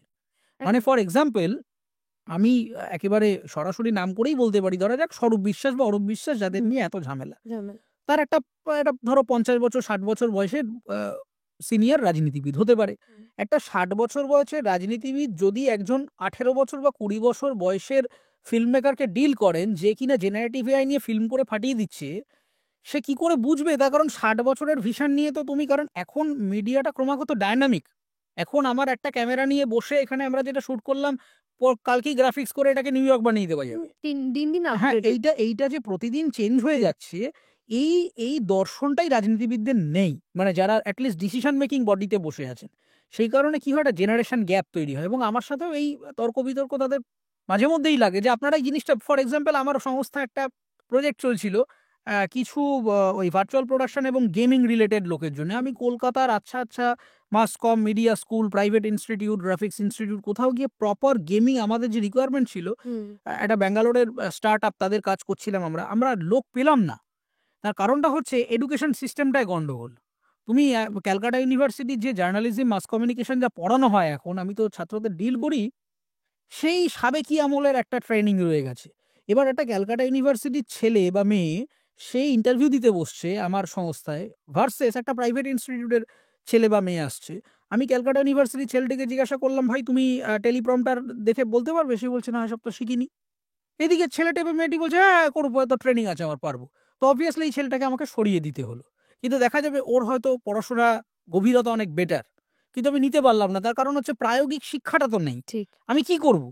ফলে আমাদের এই প্রত্যেকটা জায়গায়, মানে গিল্ডও তো আলটিমেটলি পার্ট অফ দ্য মানে বাজার।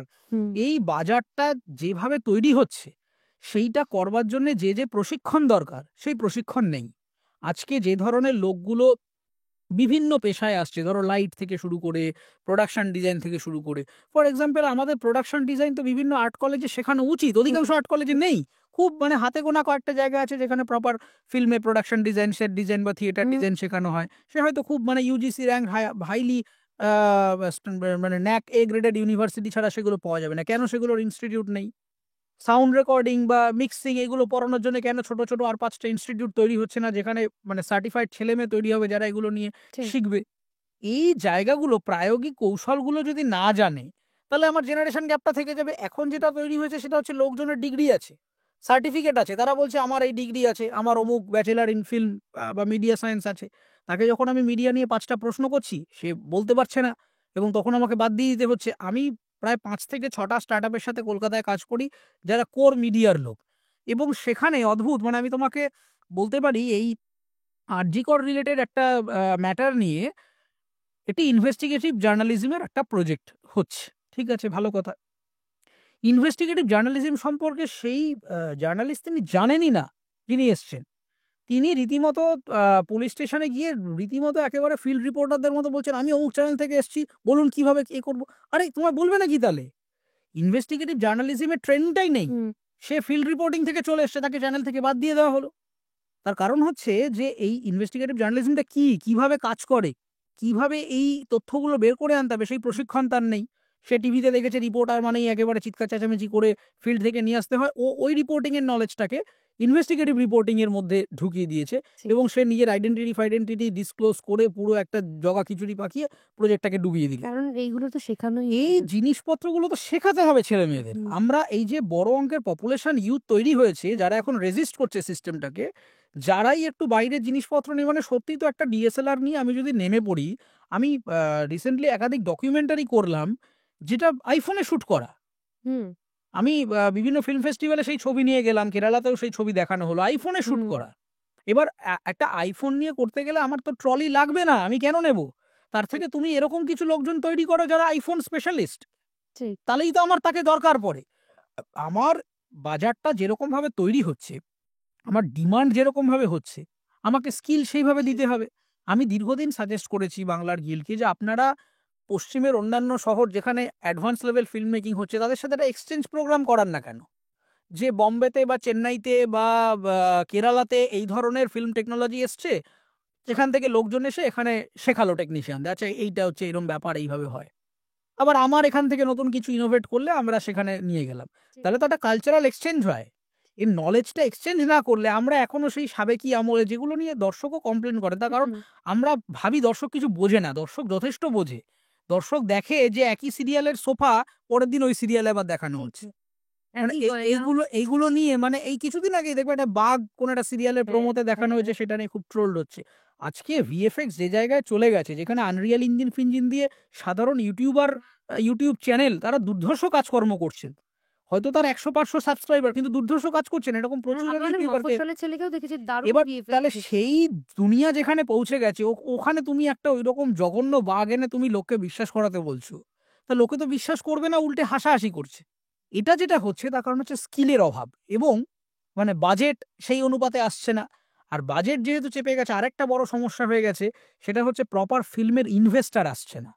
কারণ এটাও তো একটা ইন্ডাস্ট্রি, এখানে যারা ইনভেস্ট করতে আসে, আমি বিভিন্ন ফিল্মে কথা বলে দেখেছি, তারা অন্যান্য ব্যবসার টাকা আচ্ছা ঠিক আছে করেঙ্গে বলে দিল, হ্যাঁ, মানে কোনো প্রফিট এলো কি এলো না তাদের কিছু যায় আসে না, মানে প্রফিট মেকিংটা তাদের মোটিভই না। তারা একটা এক্সপিরিয়েন্স করবো, পার্টি হবে, মানে একটা ফিল্ম এক সপ্তাহ চললো কি চললো না, মানে তুমি অবাক হয়ে যাবে। আমার নিজের অভিজ্ঞতা, আমি একটা শর্ট ফিল্মে ভালো ইয়ং ছেলেমেয়েরা করছে, তো আমি তাদেরকে বললাম যে ভাই এটা করতে গেলে ব্ল্যাক ম্যাজিকের এই ক্যামেরাটা খুব ইম্পর্টেন্ট, এটা তুমি নাও। সে হয়তো যা বাজেট তার থেকে 2-5 হাজার টাকা এদিক ওদিক হতো, সে করলো না, বললো না একদম পয়সা নেই। বললাম ঠিক আছে, তাহলে আর কি করা যাবে, তুমি তাহলে যা পাওয়া যাচ্ছে তাতে করো। কিন্তু তার আলোচনা করবার জন্যে প্রতিদিন আমরা পার্ক স্ট্রিটের টায়ার বিভিন্ন রেস্তোরাঁয় বসছি, যেখানে কিন্তু কয়েক হাজার টাকা খরচ হয়ে যাচ্ছে। আমি বললাম ভাই এইখানে তুমি মুড়ি চপ খাইয়ে তো তুমি ওইখানে ক্যামেরাটা নিতে পারতে। ব্যাপারটা হয়ে গেছে এরকম, মানে ফিল্ম হলো কি হলো না তার থেকেও বেশি হচ্ছে যে আমি কতটা শো অফ করলাম, 4টে স্টোরি দিলাম, ফিল্ম আসছে, সে ফিল্ম কোনোদিনই এলো না, কিন্তু মিটিং হলো, খাওয়া দাওয়া হলো, পার্টি হলো, বাড়ি চলে এলাম। ফলে এই সিরিয়াস ইনভেস্টমেন্ট সাইকোলজিটা মানুষের ডেভেলপ করতে হবে। এটাও তো একটা ব্যবসা আলটিমেটলি। আমি ব্যবসাটা করতে এসেছি, আমার কোনো ভিশন নেই, কিছু নেই, হলো ঠিক আছে 20-30 লাখ টাকা যাও নাও, হলো না হলে না হলো, এই যদি মানসিকতা হয়, এবং প্রডিউসারই তো নেই আমাদের এখানে। প্রডিউসার এবং ইনভেস্টারের পার্থক্যটা অনেকেই বোঝে না। এখানে ধরে নেওয়া হয় প্রডিউসার মানে একটা ব্যবসায়ী লোক, ভুঁড়িওয়ালা লোক, সে অনেক টাকা দেবে, হ্যাঁ এইসব আসবে এবং সে নায়িকার সাথে ছবি তুলবে। না, এটা প্রডিউসারের কাজ নয়। এটা একটা সম্পূর্ণ ভুল ধারণা। যারা সারা পৃথিবীতে প্রডিউস করছেন, হ্যাঁ, তারা কেউ এরকম নয়। প্রডিউসার আর ইনভেস্টার আলাদা জিনিস। প্রডিউসার হচ্ছে যিনি বিজনেস এবং ক্রিয়েটিভিটির মাঝখানে গ্যাপটাকে ব্রিজ করবে। সেটা না করে এখন যে কালচারটা তৈরি হয়েছে, অন্যান্য সমস্ত প্রফেশনের দুনিয়ার মানে অনৈতিক টাকাগুলোকে এখানে এনে ঢোকাবো, প্রফিট হলো কি হলো না মানে দেখার কোনো কি জায়গা নেই, তাহলে আলটিমেটলি কোনোদিনই এই সমস্যার সমাধান হবে না। আমাদের আবার ঘুরে ফিরে সেই একই, যে বাজারটা বড় করতে হবে, যাতে চাহিদা বাড়ে এবং স্কিল তৈরি করতে হবে। ওই সাবেকি কবে 25 বছর আগে কি শিখেছিলাম, এখন গতকাল যেটা শিখছি আজকে সেটা ইনভ্যালিড হয়ে যাচ্ছে। প্রতিদিন আপ টু ডেট হতে হবে, তার কারণ নিত্য নতুন টেকনোলজি আসছে। এই ChatGPT নিয়ে এত আলোচনা হলো, ChatGPT গায়েব। এই জেনএআই নিয়ে আলোচনা হলো, জেনএআই গায়েব। এখন আবার নতুন কিছু আসছে। এই যে ক্রমাগত একটা বদল হচ্ছে, এই বদলের সাথে যদি আমি অ্যাডাপ্ট না করি, আমি সেই কবে কি শিখে রেখেছিলাম সেই মানধাতা আমলের জিনিস দিয়ে আমি যদি অপারেট করি, তো আমি তো মানে আমার গুরুত্ব হারাবে। সেটাই এখন হচ্ছে। ইন্ডিপেন্ডেন্ট ছেলেমেয়েরা তারা আপ টু ডেট, তারা বলছে ভাই আপনার স্কিল তো লাগবে না, আমি কেন নেব? এবং তখনই এই ফোর্সফুল মানে একটা কোয়েশ্চন তৈরি হচ্ছে, না তোমায় নিতেই হবে। এবং এটা বুঝতে হবে যে এখন সত্যি এত লোক লাগে না। আগে যেটা হতো 40-50টা, তার কারণ অনেকগুলো ডিপার্টমেন্ট ছিল, সেই ডিপার্টমেন্টগুলো অবসলিট হয়ে গেছে। যেরকম আগে এডিটিংয়ে, আমি যেহেতু পোস্ট প্রোডাকশনের লোক আমি বলতে পারি, আগে এডিটিংয়ের ক্ষেত্রে অন্তত 4 থেকে 5 জন লোক লাগতো। লুপ এডিটার আলাদা, SFX ম্যাচিংয়ের জন্য আলাদা, মানে লগ মেনটেনের জন্য আলাদা। এখন ওসব দরকারই নেই। তুমি একটা নন লিনিয়ার প্রোগ্রামে ফেলে দাও, অটোমেটিক একটা 1 ক্লিকে পুরো অডিও সিঙ্ক হয়ে যাবে। 1 ক্লিকে তোমার পুরো রিল ওয়াইজ, কার্ড ওয়াইজ আলাদা সাজিয়ে দিয়ে দেবে। এখন তো পিডিএফও জুড়ে তুমি স্ক্রিপ্টের সাথে অ্যাসিস্ট্যান্ট এডিটরের প্রয়োজনীয়তাই হারিয়ে যাচ্ছে প্রায়। সেটাই। তো সেইখানে যদি আমি জোর করে কিছু পুরনো স্কিল নিয়ে নিজেকে গুটিয়ে বসাতে যাই, তো সেখানে তো একটা ধাক্কা খাবেই, এবং সেই ধাক্কাটাই এখন হচ্ছে। ঠিক তাই। অরিত্র, তুমি তো তোমার পড়াশোনা সোশ্যাল সায়েন্স নিয়ে। তারপরে কবে ওরে তৈরি করার কথা ভাবলে? দেখো, আমার টিমটা নিয়ে আমার অনেক পুরনো দিন থেকেই আমার আলোচনা। আমি যখন মোটামুটি কলেজে পড়ি, আমার গ্র্যাজুয়েশন থেকেই আমার ছোট থেকে খুব টেকনোলজি নিয়ে আমার খুব নাড়াকাটার একটা শখ ছিল। এবং আমি বিভিন্ন নিত্য নৈমিত্য জিনিস নিয়ে, মানে যখন জেএনএআই টিআই আসেনি তখনই আমি এআই প্রজেক্ট অনেক করে ফেলেছি।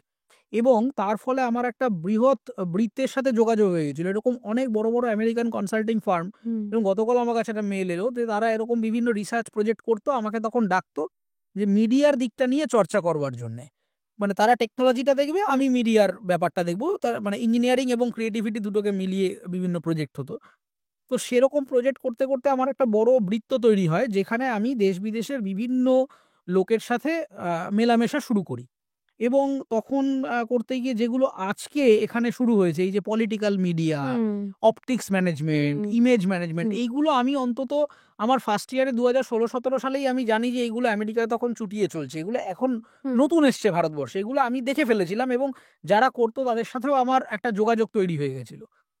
তারপরে আমরা কিছু বন্ধু-বান্ধব মিলে ভাবলাম যে আমরা কলকাতায় এরকম একটা টিম সেট আপ করি, যেখানে আমরা একটু ইনোভেটিভ কাজকর্ম করব। যেরকম ফর এক্সাম্পল আমার সংস্থা এখন একটা প্রজেক্ট চলছে, আমার ডিসক্লোজ করতে কোনো অসুবিধা নেই, সেটা ইউনাইটেড নেশনের প্রজেক্ট। এখানে সেটাই কিছু হচ্ছে না, সেটা হচ্ছে অন্য একটি দেশে, সেই দেশের নাম বলা যাবে না, সেইখানে বাচ্চাদের পড়ানোর জন্যে তারা একটা কমপ্লিট এআই মডিউল তৈরি করছে, যেখানে বাচ্চাদেরকে পড়ানো হবে ওই এআই আভাতার দিয়ে। এআই আভাতার সে এসে পড়াবে, এবং পুরো ব্যাপারটাকে খুব রিয়েল টাইম ইন্টারঅ্যাক্টিভ একটা ক্লাসরুম এক্সপিরিয়েন্স তৈরি করবে। এবং এটা ইউনিসেফের পক্ষ থেকে করানো হচ্ছে একটা মিডল ইস্টের কান্ট্রির জন্য, এবং সেটা আমরা করছি এখানে। মানে তার পুরো রিসার্চ অ্যান্ড ডেভেলপমেন্টটা আমরা করছি। নেদারল্যান্ডসের একটা টিম রয়েছে, আরও অন্যান্য দেশ থেকে অন্যান্য টিমগুলো রয়েছে। তো আমাদের এই টিমটা আমরা যখন ফর্ম করলাম, আমি 2021 সালে সংস্থাটা মোটামুটি সেট আপ করি, এবং করবার পরে আমরা ডিসাইড করি যে আমরা ওই টিপিক্যাল কাজকর্ম যেগুলো হয়ে আসছে, মানে একটা প্রোডাকশন কোম্পানি খুলে ফেললাম, সেটা আমরা করব না। আমরা মূলত রিসার্চ বেসড ইনোভেটিভ কাজগুলো করব, যেখানে নতুন কিছু হবে। আমরা কন্টেন্ট প্রডিউসও করব দরকারে, কিন্তু সেখানে নতুন কিছু করা যায় কিনা, মানে ওয়ান স্টেপ আপ, একটা জায়গায় এগোতে পারি কিনা। একটা শর্ট ফিল্ম বানিয়ে বসে রইলাম, সেটা আমরা করব না। এবং এখনো পর্যন্ত আমাদের সংস্থায় আমরা অ্যাজ আ প্রডিউসার বা as a co producer, line producer যে প্রজেক্টগুলো করেছি, সেগুলো সবই কোনো না কোনো, যেরকম লালাবাই ফর ইয়েলো রোজেস, সেইগুলো সমস্ত তুমি পাবে ফ্রান্সের ওয়েবসাইট, ফ্রান্সের ওটিটিতে আছে, ক্যানাল প্লাসে। রিসেন্টলি আরেকটা ছবি আমরা করছি, সেটাও বিদেশে যাবে। আমাদের রটারডামে ছবি দেখানো হয়েছে। মানে ফিল্ম ফেস্টিভ্যালে যে জায়গাগুলোতে আমরা ক্র্যাক করার চেষ্টা করি, যেখানে ফিল্মটা নিয়ে ভাবনা চিন্তা হচ্ছে। এবং আমার টিমেও যে ছেলেমেয়েরা, আমরা টিমটা আরও বাড়াচ্ছি, অনেক নতুন ছেলেমেয়ে এসছে, এবং আমাদের টিমে প্রচুর কম বয়সী ছেলেমেয়েরা কাজ করে। 19 বছর 20 বছর বয়স, মানে সবে গ্র্যাজুয়েট হয়েছে বা গ্র্যাজুয়েশন চলছে। কিন্তু আমি খুঁজে খুঁজে বার করি এরকম ছেলেমেয়েদের বিভিন্ন কলেজ থেকে, যাদের ওই কম্প্যাশনটা আছে, যে কিছু একটা করতে হবে। সেই জিনিসগুলোকে নিয়ে আমি এরকম হাই স্কুলের অনেক ছেলেমেয়েরা আমার সাথে মাঝে মধ্যে কানেক্ট করে, তারা একটা কিছু আইডিয়া এনেছে, হয়তো সেটা নিয়ে কিছু করা যাবে। যেরকম আমরা এখন একটা মিডিয়া রিসার্চ নিয়ে একটা প্রজেক্ট ক্যাম্পেইন করব, সেটা নিয়ে আমরা অ্যাডভার্টাইজিংয়ে প্রচুর কাজ করি। অ্যাডভার্টাইজিংয়ে নিত্য নতুন কনসেপ্ট নিয়ে আমাদের কাজ হয়। আমাদের প্রায় 100টার উপরে বিজ্ঞাপন করে ফেলেছি আমরা তো 3 বছরে। তো সেইখান থেকেই ধারণাটা আসা এবং সেটাকে এখন আমরা আস্তে আস্তে আরো এক্সপ্যান্ড করছি। মূলত বিদেশের প্রজেক্টগুলোই আমরা বেশি করে করছি, ভারতবর্ষেরও করছি, কিন্তু আনফরচুনেটলি বাংলায় আমাদের কাজের পরিধি কম। বলতে চাচ্ছিলাম যে এটা হচ্ছে আমাদের বাংলা যে ইন্ডাস্ট্রি বলি, যাই বলি না কেন, এর একটা সব থেকে বড় দুর্বলতা হচ্ছে তারা তাদের রিসোর্সকে কাজে লাগাতে পারে না। না, রিসোর্সকে কাজে লাগাতে পারে না বলা ভুল, তারা নতুন জিনিসকে অ্যাকসেপ্ট করতে পারে না। সবসময় এটা বাঙালির দীর্ঘদিনের ইতিহাসেরই একটা রেজিস্ট্যান্স আছে, যে তারা সবসময় নতুন কিছু নিতে হয়ে থাকে। নতুন কিছু নিলে না তারা একটা ওই মানে একটা বাইরে তারা খুব একটা বেরোতে পারে না, এবং তাদের একটা নিজস্ব কালচারাল রেজিস্ট্যান্স থাকে। এই রেজিস্ট্যান্সটা খুব ঝামেলায় ফেলে দেয়, যার জন্যে নতুন কিছু আইডিয়া দিলে তারা হয়তো নেবে। যখন এটা অনেক দেশ ঘুরে টুরে অনেক কিছু হয়ে বেশ চর্চা হয়ে এলো, তখন এরা মনে করে যে হ্যাঁ এটা জানে। মানে এরকম আমার ক্ষেত্রে হয়েছে। আমি হয়তো একটা কনসেপ্ট বা একটা আইডিয়া বা একটা টপিক নিয়ে হয়তো কোনো মিডিয়া কোম্পানিতে গেলাম বা প্রোডাকশন হাউসে গেলাম, যে এরকম একটা জিনিসের উপরে কাজ করুন। সে হয়তো করবে না। আমি হয়তো একটা বিদেশি ছবি করলাম, সেটার সাথে করে টোরে তারপরে বলবো হ্যাঁ তুমি ফেস্টিভ্যালে গেছে, তার মানে তুমি পেরেছো আর কি। মানে এই যে সবসময় একটা মানে কলোনিয়াল হ্যাংওভার, যতক্ষণ না আমার বিদেশ থেকে কিছু আসছে, অন্য দেশ থেকে, বোম্বে থেকে অ্যাকনলেজ করছে বা ব্যাঙ্গালোর থেকে অ্যাকনলেজ করছে, ততক্ষণ এ জানে না, ভুলভাল বলছে। এই ব্যাপারটা খুব সমস্যাজনক এটা, এবং এটা সর্বত্র আছে। আমি রিসেন্টলি আমার সাথে এক মানে আমি যে সমস্ত নিউজ চ্যানেলে যাই, তাদের সাথেই আমার আগের দিন তর্কাতর্কি হলো যে ওই ঝড় আসছিল, সেই ঝড়ের কি ইনফেরিয়ার কোয়ালিটি গ্রাফিক্স। আমি তাদেরকে বললাম যে এখন যে জায়গায় অগুমেন্টেড রিয়ালিটি পৌঁছে গেছে, আমি বিদেশের কথা ছেড়ে দিচ্ছি, ভারতবর্ষের অন্যান্য মেট্রো সিটিগুলোতে নিউজ যেভাবে প্রডিউস করা হয়, বিশ্বাসযোগ্য ভিজুয়াল এফেক্টস, মানে মনে হচ্ছে সত্যি ঝড়ের মধ্যে দাঁড়িয়ে আছে নিউজ অ্যাঙ্কার। আর এখানে সেখানে সে কবেকার গ্রাফিক, মনে হচ্ছে সে 90s এর আমলের টিভি দেখছি। এই যে জিনিসগুলো নতুন কিছু অ্যাডাপ্ট, মানে এদের কি পয়সা নেই? আছে। এদের ইনফ্রাস্ট্রাকচার নেই? আছে। কিন্তু ভাববো না। এই যে একটা কনস্ট্যান্ট জিনিসপত্র, বাংলার ছেলেমেয়েদের ট্যালেন্ট আছে, বাংলায় পয়সাও আছে, বাংলায় রিসোর্সও আছে, জমি জায়গাও আছে, সবই করা যায়। কিন্তু নতুন কিছু করতে চায় না। এদের সবসময় ওই ইনোভেশনে একটা ব্যাকএন্ড, মানে একটা টান থাকে, পিছু টান থাকে। সেই পিছু টানটা বহু জায়গায় পিছিয়ে দিচ্ছে। ঠিক কথা। আবার একটু অন্যদিকে যাই, অরিত্র, রিসেন্ট আমাদের কলকাতায় যে ঘটনাগুলো ঘটে গেল, আরজি করের ঘটনা বলি, তার পর মানে থেমে থাকলো না, মানে একের পর এক ধর্ষণ, একের পর এক ধর্ষণ। কলকাতার এইরকম অবস্থা বা আমাদের রাজ্যের এই অবস্থা, এটার জন্য কি দায়ী হতে পারে? দেখো, খুব চট করে দাগিয়ে বলে দেওয়া যেতে পারে যে গভর্নমেন্ট ফেইলিয়ার, কিন্তু আমি বলবো এটা সোশ্যাল ইরোশন। গভর্নমেন্টের তো ফেইলিয়ার আছেই, কিন্তু যে কারণে এই জিনিসপত্রগুলো হয়, যেরকম গত কালকেই আমার কাছে একটা ফোন আসে, সেই ফোনটা শুনে আমি রাখবো না কাঁদবো না কি করবো বুঝে উঠতে পারি না। সেটা হচ্ছে গড়িয়ার একটি ইংলিশ মিডিয়ামের একটি স্কুলের একটি বাচ্চা, সে কিছুদিন ধরে স্কুলে যেতে চাইছিল না। বাড়িতে জানাচ্ছে, যে সবাই ভাবছে বোধহয় বদমাইশি করছে বাচ্চা মেয়ে, সে যেতে চাইছিল না। তারপর মেয়েটি বোধহয় 6 বা 7 পড়ে। গতকালকে সে বাড়িতে এসে ফাইনালি তাকে যখন চেপে ধরা হয়, তুমি কেন যাচ্ছ না, তখন সে সাহস করে মাকে এসে বলে যে পুলকারে কাকু আমাকে এমন এমন জায়গায় হাত দিচ্ছে এবং এটা নিয়মিত হচ্ছে। এবং এইটা হওয়ার পরে, খবরটা আমার কাছে আসার পরে, এখনো সেটা মামলা মোকদ্দমায় যায়নি, আমি যেটা বুঝতে পেরেছি, আদালত আইন দিয়ে এটা সলভ করা যাবে না। তার কারণ হচ্ছে দুটো জিনিস দরকার। এক, আমাদের এখানে আইনের কনভিকশন হয় না। মানে যে কোনো অন্যায় হলে আমাকে তো শাস্তি দিতে হবে। এখানে যারা রয়েছেন ক্রিমিনালস, তাদের মনে কোনো ভয় নেই, ভয়টা চলে গেছে। যাবে কি হবে, একটা মামলা হবে, হবে, বছরের পর বছর হবে, আমার দাড়ি পেকে যাবে। এই যে ফাস্টার, মানে কনভিকশনটা তাড়াতাড়ি করতে হবে। আমি একটা অন্যায় করলাম আজকে আর শাস্তি পাচ্ছি 25 বছর পরে গিয়ে, এটা তো কোনো সলিউশন। সেই কারণে ক্রিমিনালদের মধ্যে একটা সেফ জোন তৈরি হয়ে গেছে। এটা হচ্ছে ফার্স্ট। দ্বিতীয় কথা হচ্ছে, ওর যে জায়গাটায় সমস্যা তৈরি হয়েছে সেটা হচ্ছে শিক্ষা। আমি গ্রামে গঞ্জে মফস্বলে বিভিন্ন মানুষের সাথে ডিল করে যেটা বুঝেছি, 2-3টে জায়গায় প্রবলেম হচ্ছে। এক, আমাদের এডুকেশন সিস্টেমটা একদম জাস্ট কোল্যাপস করে গেছে। আমরা মনে করি যে যারা এই মেয়েদেরকে মলেস্ট করছে কিংবা সাইবার অ্যাবিউজ করছে তারা বোধহয় সব অশিক্ষিত গুন্ডা বদমাইশ, তা নয়। হাইলি মানে কোয়ালিফাইড ছেলে মেয়ে তারা কিন্তু এইগুলো করে, মিডিল এজ মেন তারা এগুলো করে।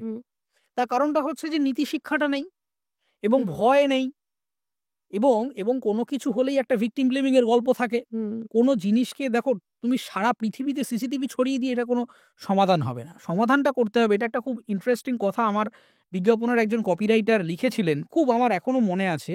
আরজিকর ঘটনা হওয়ার পর তিনি লেখেন, অমরিশ দা আমাদের বিজ্ঞাপনের কপিরাইটার, লিখেছিলেন যে আমরা সবসময় আমাদের মেয়েদেরকে বলি, বাচ্চাদের বড় যখন হয় রাস্তায় বেরোলে, যে সাবধানে, কিন্তু আমরা ছেলেদের বলি না খবরদার। এই যে হুঁশিয়ারিটা আমরা ছেলেদের দেই না, সব দায় আমরা মেয়েদের ওপর, তুমি সাবধানে থাকবে, তুমি দেখবে কেউ তোমায় কেউ দেখছে কিনা, কেউ তোমার আঁচল ধরে টানলো কিনা। আরে ছেলেদেরকেও তো শেখানো উচিত এটা করবো না, সেটা কিন্তু হয় না। এইটা একটা সামাজিক অবক্ষয় হয়েছে। এবং আরেকটা সমস্যা হয়েছে যেটা আমি সোশ্যাল সায়েন্সের পার্সপেক্টিভ থেকে বলতে পারি, সেটা হচ্ছে হঠাৎ করে একটা ওয়েস্টার্ন গ্লোবালাইজেশন দুম করে একটা সমাজের মধ্যে ঢুকে গেছে, যারা ওটা বুঝে উঠতে পারছে না কিভাবে করবে। এবং গ্রামে গঞ্জে ছেলে মেয়ে বিভিন্ন বয়সের মানুষের সাথে আমি কথা বলে বুঝেছি তাদের একটা আনরিয়েল অ্যাসপিরেশন সেট হয়ে গেছে ইনস্টাগ্রাম দেখে, ওই টিকটক, এই সমস্ত শর্টস দেখে। দেখো, আমার যদি একটা এডুকেশন থাকে, বেসিক এডুকেশন মানে কিন্তু শুধুমাত্র পড়াশোনার কথা আমি বলছি না, একটা নীতি শিক্ষা যদি থাকে যে আমি কোনটাকে কিভাবে নেব। এবং এই যে জিনিসপত্রগুলো রিলসে যেভাবে দেখানো হচ্ছে, যে একটা ছেলে বাইকে করে গিয়ে একটা মেয়ের এরকম ওড়না ধরে টেনে উড়ে নিয়ে চলে গেল, এইটা দেখতে দেখতে দেখতে দেখতে পরে পাড়ার ছেলেটার মনে হচ্ছে আরে আমারও তো ক্লাস 10-এর গার্লফ্রেন্ড আছে, আমি কেন করবো না। এইটা একটা খুব অদ্ভুত ব্যাপার, এবং এটা কিন্তু উভয় দিক থেকে সত্যি। আমি একটা সম্প্রতি কেস ডিল করলাম কলকাতা পুলিশের, কেসটা খুব অদ্ভুত। কেসটা হচ্ছে কনভিক্টেড হয়ে গেছে, তাই আমি বলতেই পারি, যে একটি মেয়ে সে আসে থানায়, এবং মানে তার বাবা আসেন আর কি, বাচ্চা মেয়ে, 15-16 বছর বয়স। তো তিনি এসে বলেন যে তার মেয়েকে রেপ করা হয়েছে, এবং সঙ্গে সঙ্গে থানা খুব অ্যাক্টিভ হয়ে যায়। তো ভয়ঙ্কর ব্যাপার, কিশোরীর সাথে এরকম ব্যাপার।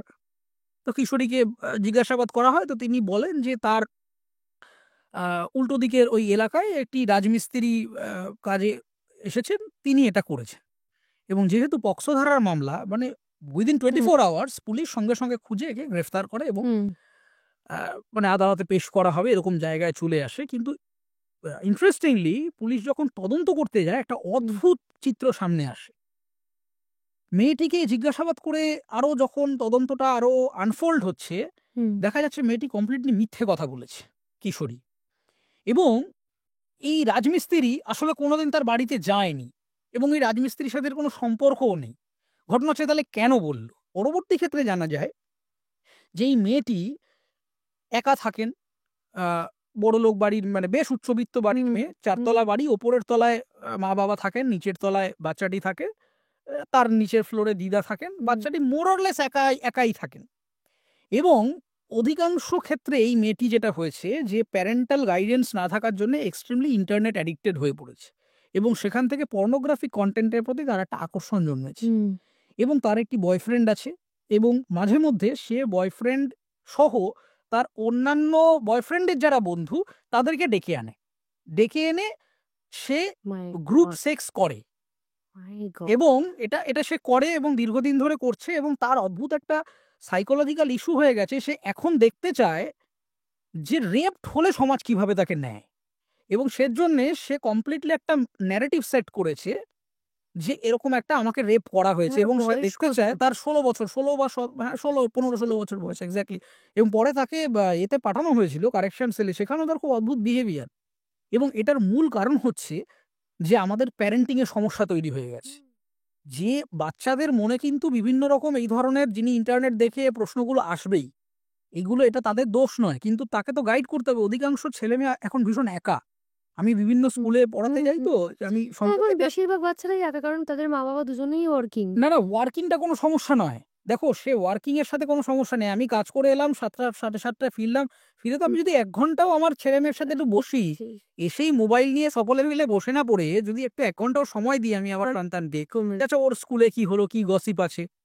তার কারণ হচ্ছে বাচ্চারা এখন যেটা জানে, এটা আমি আমার নিজের অভিজ্ঞতা থেকে বলতে পারি। আমি একটা ইংলিশ মিডিয়াম স্কুলে আমাকে পড়াতে ডেকেছিল, একটা স্পেশাল ইতিহাসের ওপরে ক্লাস নিতে গেছিলাম। তো প্রথম দুদিন গিয়ে আমি দেখি বাচ্চারা কিছুতেই, ক্লাস 8-9 বাচ্চা কিছুদিন আমাকে ঠিক অ্যাকসেপ্ট করছে না। মানে কি একটা ডিস্টেন্স হচ্ছে, মানে তারা আসছে, বলছি কালকে এটা লিখে নিয়ে আসতে হবে, হ্যাঁ মানে মানডেন ভীষণ, তাদের মধ্যে কোনো স্বতঃস্ফূর্ত অ্যাকসেপ্টেন্স নেই।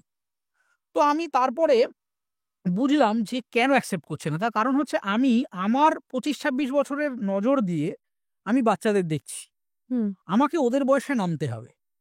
পরের দিন থেকে আমি যেটা করলাম যে আচ্ছা ওই কে পপ ব্যান্ড কালকে কি শো করলো রে, এই আলোচনা শুরু করলাম। এবং তখন ওরা বুঝলো যারে তো আমাদের লোক। তখন কিন্তু ওরা আমাকে স্বতঃস্ফূর্তভাবে ওদের কথা, স্যার ওই মেয়েটার সাথে ওর একটা ব্যাপার আছে কিন্তু, তাই নাকি বলে গসিপ শুরু হলো। এবং অদ্ভুত, এটা ক্লাস 8-9 বাচ্চা, সেই সময় সুপ্রিম কোর্টে সম্ভবত এই হোমোসেক্সুয়ালিটি নিয়ে রায় দিয়েছিল। স্কুলে ওইটুকু বাচ্চা আগের দিন টেলিগ্রাফ পড়ে আমাকে জানতে চেয়েছি যে এটা কি ব্যাপার, এটা কেন হলো না। আমি খুব অবাক হয়ে গেলাম যে ক্লাস 8-9 পড়ে একজন হোমোসেক্সুয়ালিটি নিয়ে তার মধ্যে কনসেপ্টটা তার মানে তৈরি আছে। তার মনে একটা প্রশ্ন লাগছে যে কেন সুপ্রিম কোর্ট এটাকে ক্রিমিনালাইজ করছে, সেটা নিয়ে তার মনে একটা আর্গুমেন্ট তৈরি হচ্ছে। কিন্তু আমাকে তো বুঝতে হবে যে এখন আর ওই পৃথিবীটা নেই। এখন একই ইন্টারনেট স্পেসে আমিও আছি, আমার বোন যে ক্লাস 9 পড়ে সেও আছে। ফলে আমি যেটা জানতে পারছি ও সেটা জানতে পারছে।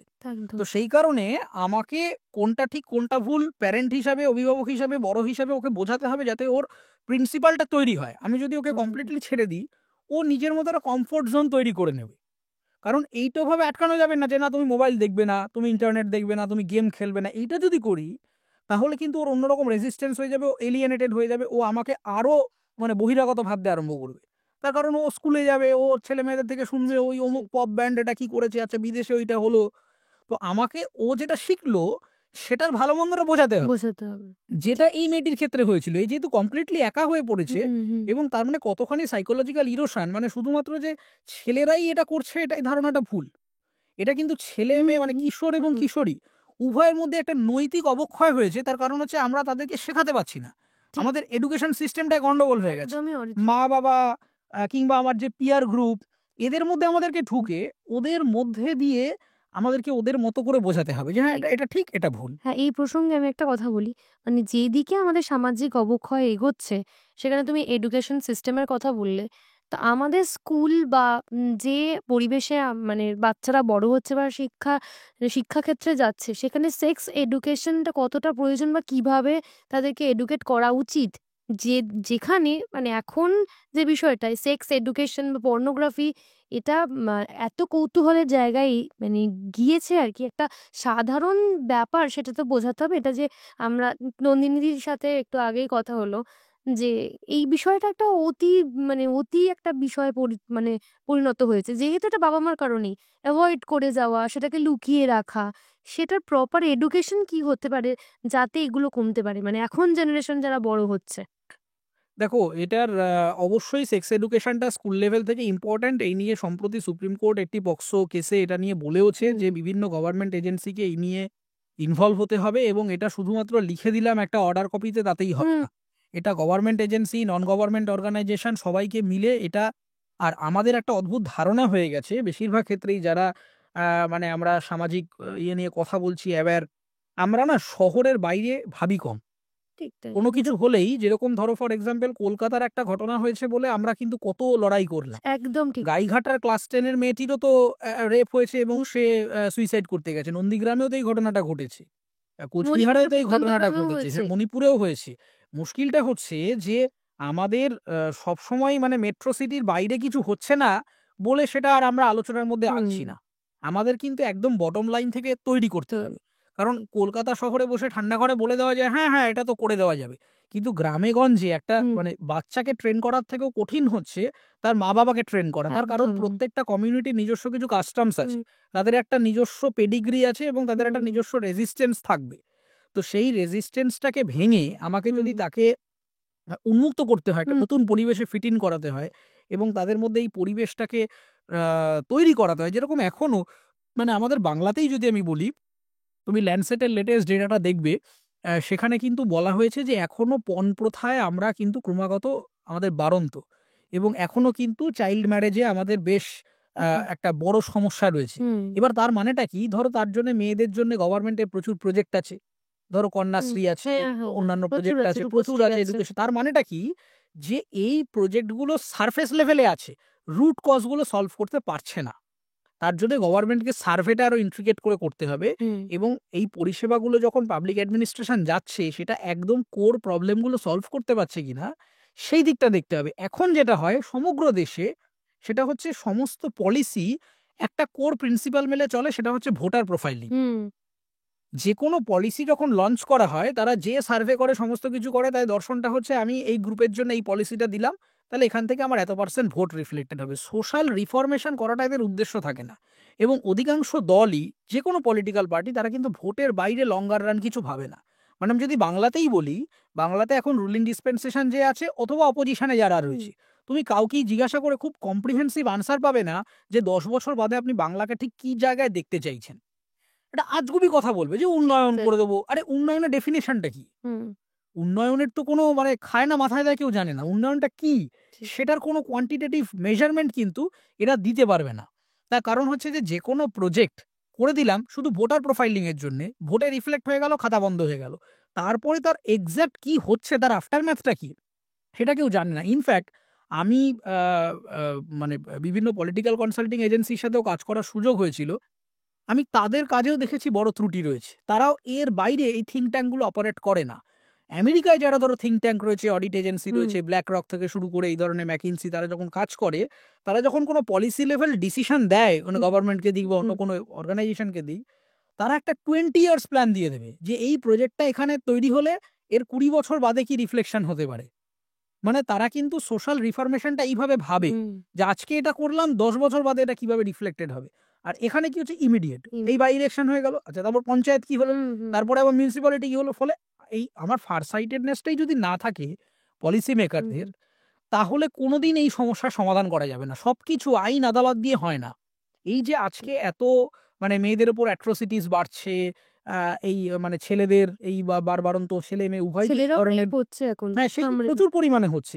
এটা হয়তো কাগজে আসে না, এটা দিক থেকেই সত্যি। যেরকম আমি বললাম যে একটি মেয়ে কি অদ্ভুত তার সাইকোলজিক্যাল ইরোশন হলে সে রেপ হয়ে কেমন ভাবে সমাজ অ্যাকসেপ্ট করে, এটা দেখার জন্য সে একটা ফেক ন্যারেটিভ তৈরি করছে একেবারে থানায় বসে, আদালতে বসে। এটা কিন্তু খুব অ্যালার্মিং। সে তার বয়স কিন্তু মাত্র 15-16 বছর। এবং এইটার কারণটা হচ্ছে যে ছেলে মেয়েদের সাইকোলজিক্যাল কাউন্সিলিং দরকার। অধিকাংশ ছেলে মেয়ে ভীষণ একা হয়ে পড়ছে, তারা অধিকাংশ ছেলে মেয়ে ডিপ্রেস, তারা হয়তো ডিপ্রেশনের সংজ্ঞাটা জানে না কি, তারা একা হয়ে পড়ছে তাদের নিজস্ব একটা দুনিয়ার মধ্যে, তারা যেটা ঠিক সেটাকেই ঠিক বলে মনে করছে। তাদের অভিভাবকদের সাথে তাদেরকে তো এমবেডেড হতে হবে, তাদেরকে তো বোঝাতে হবে, তাদেরকে আপন করে নিতে হবে। সবসময় বকাঝকা দিয়ে মারধর করে ইত্যাদি করে ওই প্যারেন্টিং এখন আর চলবে না। কারণ ওদের নিজস্ব একটা ধারণা আছে, আমি যা জানছি ও জানছে। ও যদি সময়ের আগে জেনে ফেলে সেটা তো ওর দোষ না, সেটা তো আমার ইনফরমেশন টেকনোলজির এই জায়গায় চলে গেছে যে একটা জায়গা খুললে, যেরকম মানে মোবাইল টোবাইল গুলোতে তো পেরেন্টাল কন্ট্রোল থাকে, ইউটিউবেও কিন্তু কিডস মোড আছে, কিন্তু কটা বাড়িতে সে ফলো হয়? অধিকাংশ ক্ষেত্রেই একটা বাচ্চার হাতে যে মোবাইলটা থাকে সেটা একটা বড় ছেলেমেয়ের মানে একটা প্রাপ্তবয়স্ক যে সিস্টেম ব্যবহার করে সে সেই সিস্টেমটাই ব্যবহার করে। নিয়ম অনেক কিছুই আছে, সে নেটফ্লিক্সে তুমি ওয়েব সিরিজ দেখো বা ইউটিউব ঘাটো, তার জন্য আলাদা পেরেন্টাল কন্ট্রোল অন করা যায়, কিডস মোড অন করা যায়। সে কটা বাড়িতে হয়? অধিকাংশ বাড়িতেই হয় না। তাহলে যখন হয় না, তাহলে সে যদি এটা জেনে ফেলে, সে যদি একটা চুম্বন দৃশ্য ফিল্মে দেখে ফেলে, সিরিজে সে যদি একটা সেক্স সিন ফিল্মে দেখে ফেলে বা পর্নোগ্রাফি পিয়ার গ্রুপ থেকে জেনে ফেলে, তাহলে তোমাকে আইডিয়েট করতে হবে তাকে তারা বোঝাতে হবে, তুমি দেখো না বলে ফোন টোন কিনে এমন বকলাম তাকে। সে পরের দিন আরো কৌতূহল তৈরি হয়ে যাবে, সে নিজের ফোনটা না পেয়ে এবার বন্ধুদের ফোন থেকে দেখবে, তারপরে তার যে পার্টনার তার ফোন থেকে দেখবে, দেখে এবার ভাবে এটা পরে দেখি কি রকম হচ্ছে। এইভাবেই হচ্ছে পুরো নেটওয়ার্কটা আস্তে আস্তে ক্র্যাশ করছে। তো সেজন্য মোরালিটি এবং এডুকেশন, সবাই বলে আইন আনো, কড়া আইন আনো, ফাঁসি দিয়ে দাও। আমি বলি যে আইন তো অবশ্যই, লিখিত আইন তো পৃথিবীতে সবই আছে, যে চুরি করা অন্যায়, তা বলে কি চুরি হয় না? কিন্তু আমাকে প্রথমত ভয় ধরাতে হবে মানুষকে যে এটা করা ভুল। অধিকাংশ ছেলে মেয়ের এই যে তুমি দেখো এত মানে এই যে মি টু নিয়ে আলোচনা হয়েছে, কটা শাস্তি হয়েছে, মামলা হয়েছে, এফআইআর হয়ে পড়ে আছে, ওই 4বার ডেকে সামন করলো। ওই যে সাম্প্রতিক তুমি এক জার্নালিস্টের সাথে যে ঘটনাটা ঘটেছে, হ্যাঁ একজন পলিটিশিয়ান তিনি এরকম করেছে, কি হলো, এখন কোল্ড স্টোরেজে চলে গেছে মামলা। ওই মাঝে মধ্যে ডাকবে, এ করবে, এ বলবে ও অমুক দল করেছে, ও বলবে, এবার সেই আরে তুমি দোষটা করেছো কি করনি তাড়াতাড়ি করে শেষ করো, ফাস্ট ট্র্যাক কোর্ট তো আছে সের জন্য। কিন্তু এই জিনিসগুলো যেহেতু আইনের মাধ্যমে আমরা ভয় তৈরি করাতে পারি না, এবং সবার মধ্যে এটা টেকেন ফর গ্রান্টেড হয়ে গেছে, এবং যেহেতু পুলিশ ডিপার্টমেন্টের বড় অংশ করাপ্টেড হয়ে যায়। জার্নালিস্ট যিনি আছেন তিনি বলছেন যে এটা উনি বারবার ফেস করেছেন ওনার থেকে।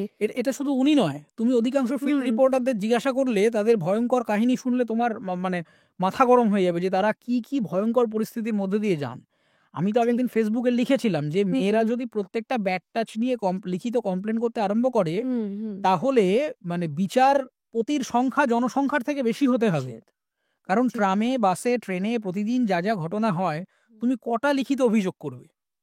তো প্রমাণ করে শেষ করতে পারবে না। সবকিছু তো প্রমাণ থাকে না, তাহলে তো সারা গায়ে সিসিটিভি লাগিয়ে ঘুরতে হয়, সেন্সার লাগিয়ে ঘুরতে হবে, সেটা তো সম্ভব নয়। তার কারণটা হচ্ছে যে আমার নীতি শিক্ষাটা ঠিক নেই। ট্রামে, বাসে অধিকাংশ মিডিল এজ মেনরা এগুলো যে করছেন তাদেরকে বোঝানো উচিত, তাদের মধ্যে আমার অ্যাওয়ারনেস তৈরি করা উচিত। এই যে পুলিশ, আমি নিজে দেখেছি পাড়ায় পাড়ায় কালী পুজোর আগে মাইক নিয়ে ক্যাম্পেন করলো, শব্দবাজি ফাটাবেন না, এই করবেন না, সেই করবেন না। এবছর তো দেখছি বেশি করে শব্দবাজি। তাহলে ক্যাম্পেন করলে কি বেশি করে ফাটে? তার কারণটা হচ্ছে ভয় নেই, কি করবে, আসবে একটু টাকা দিয়ে দেবো চলে যাবে।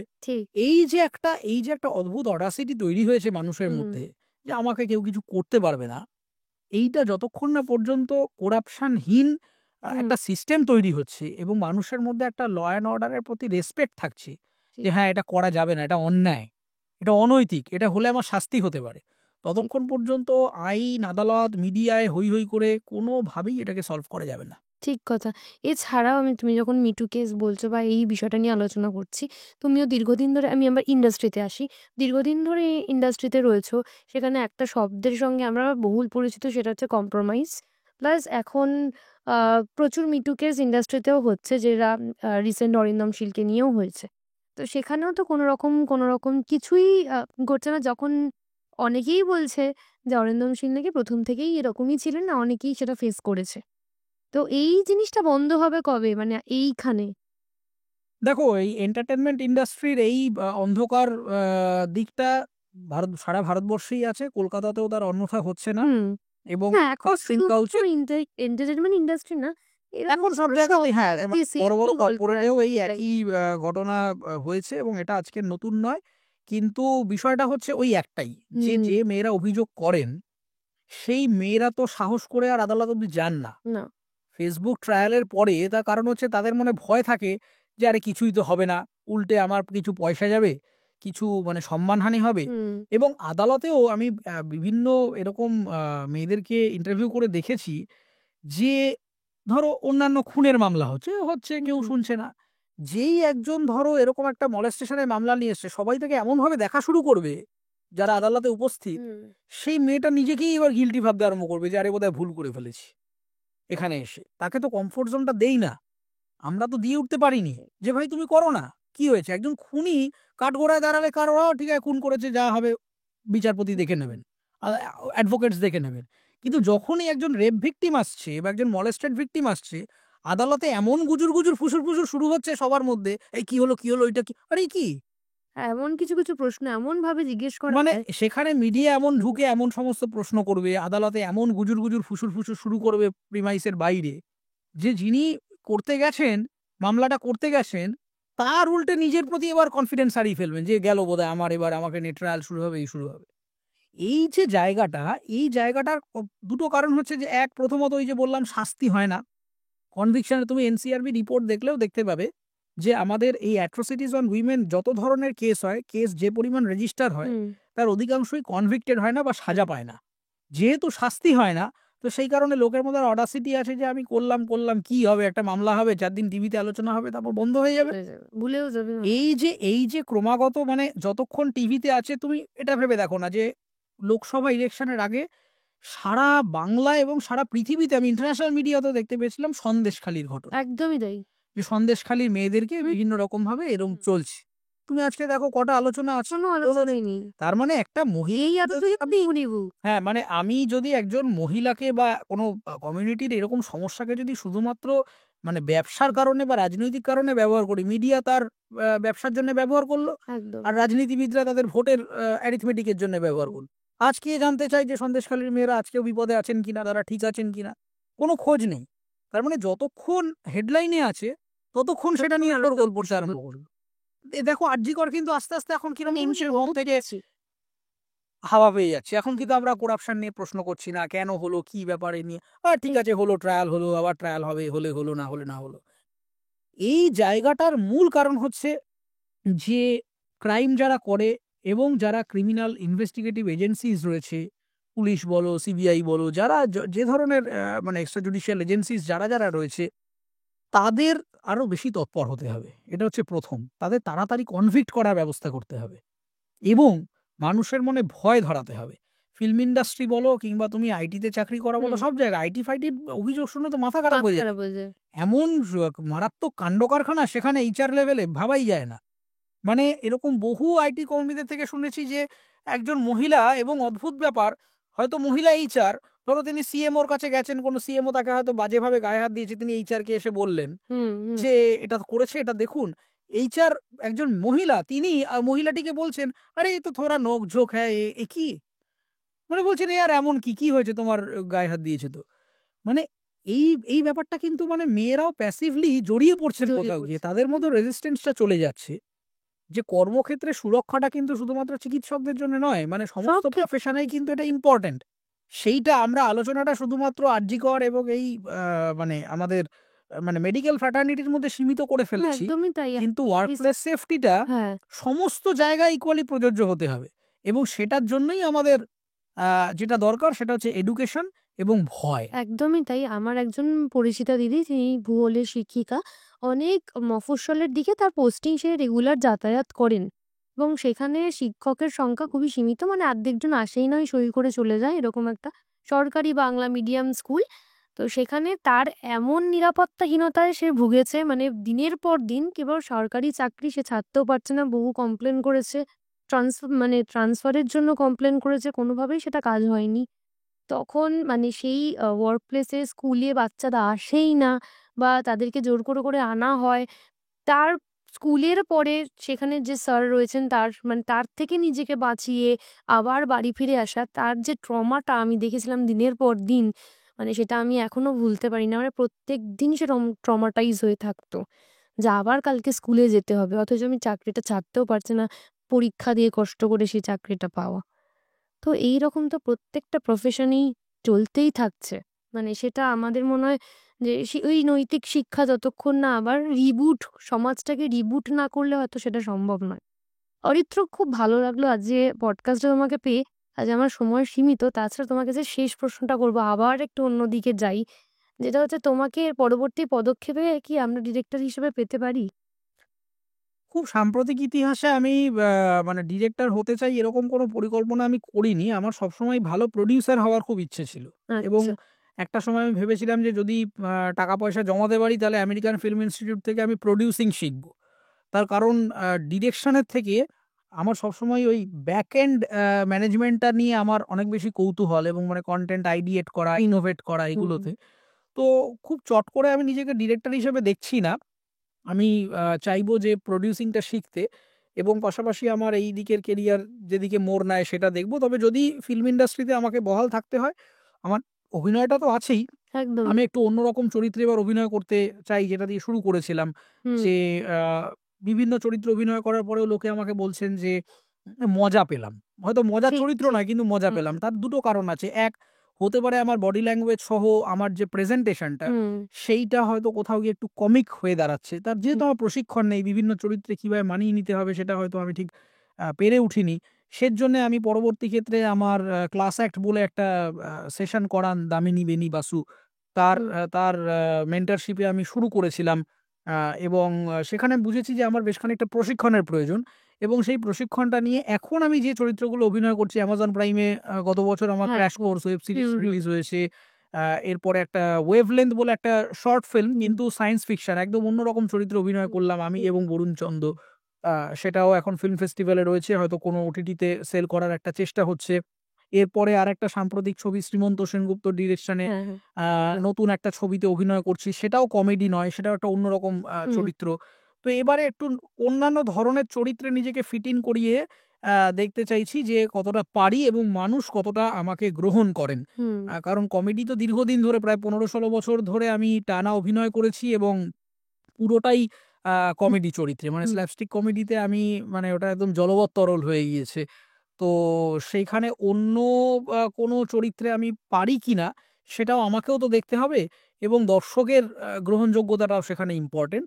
তো সেই প্রশিক্ষণের প্রক্রিয়া চলছে, নিজেকে তৈরি করা চলছে, অন্যান্য নতুন কাজকর্ম করছি, সিলেক্টিভ চরিত্রে অভিনয় করছি, বাংলা ছবিতেও করছি, হিন্দিতেও আরও অডিশন চলছে, কারণ মানে বম্বের ইন্ডাস্ট্রিটা অনেক বেশি কম্পিটিটিভ এবং সেখানে বড়। মানে বাংলায় যেটা হয় কি যে একটা ছবিতে অভিনয় করলাম মানে আরও 4-5টা ছবি খুব ইজিলি অ্যাভেলেবেল হয়ে যায়, বম্বেটা সেটা কঠিন। মানে একটা ছবিতে তো দারুণ চরিত্রে অভিনয় করেছি, তারপরেও কিন্তু আমাকে কনস্ট্যান্ট অডিশন দিয়ে দিয়ে দিয়ে দিয়ে একটা জায়গায় আসতে হয়, মানে নট দ্যাট ইজি।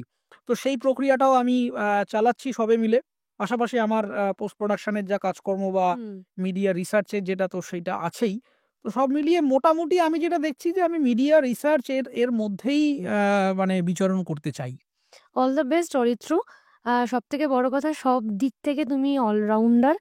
তাছাড়া তোমার যে বিষয়টা ভালো লাগে যে সব বিষয় নিয়ে কথা বলা, একজন ভদ্রলোক শেয়ার করেছিলেন তোমার ভিডিওর, সেটা তার ক্যাপশনটা আমার খুব ভালো লেগেছিল, যে সবাই দেখছে রাজা উলঙ্গ, কিন্তু সব ভিড়ের মাঝখানে কিন্তু এই বাচ্চাটার হাত সবসময় ওপরের দিকে থাকে, যে নিরপেক্ষভাবে কথা বলে, নিরপেক্ষভাবে গলা তোলে, যেটা সংখ্যা কিন্তু খুব কম। সে কিন্তু কারো তাবেদারি করে না। এই জন্য অরিত্র, তোমার জন্য আমি মানে প্রাউড ফিল করি ভীষণ, যে তুমি বাঙালি, তুমি আমাদের এই ইন্ডাস্ট্রিতেই বিচরণ করছো, যে সবার থেকে আলাদা, যে স্রোতের বিপরীতে হাঁটে। তো শেষ পর্যন্ত তুমি আমাদের টকবকে দর্শকদের কি বলতে চাও? কেমন লাগলো তোমার? সবসময় আমার এই পডকাস্ট জিনিসটা খুব ইন্টারেস্টিং লাগে।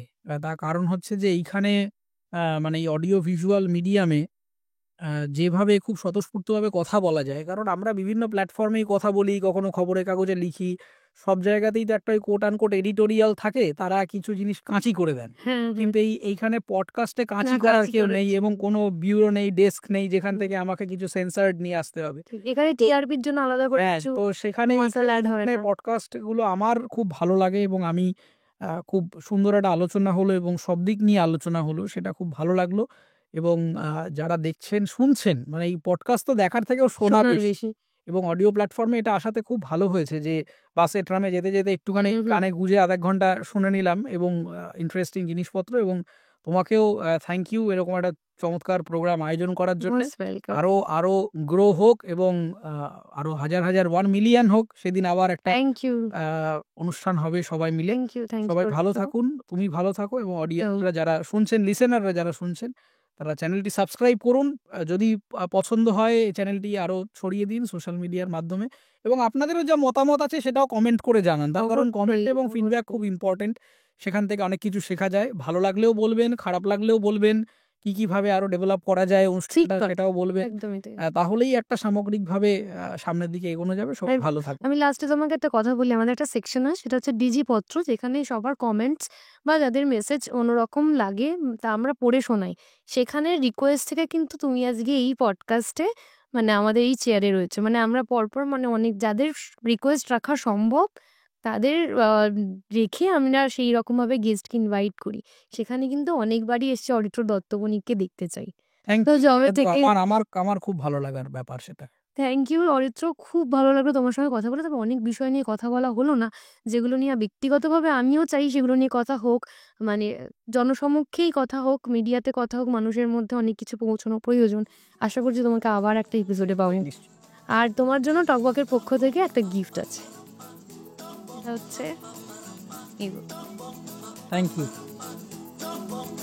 Thank you Aritra, thank you so much.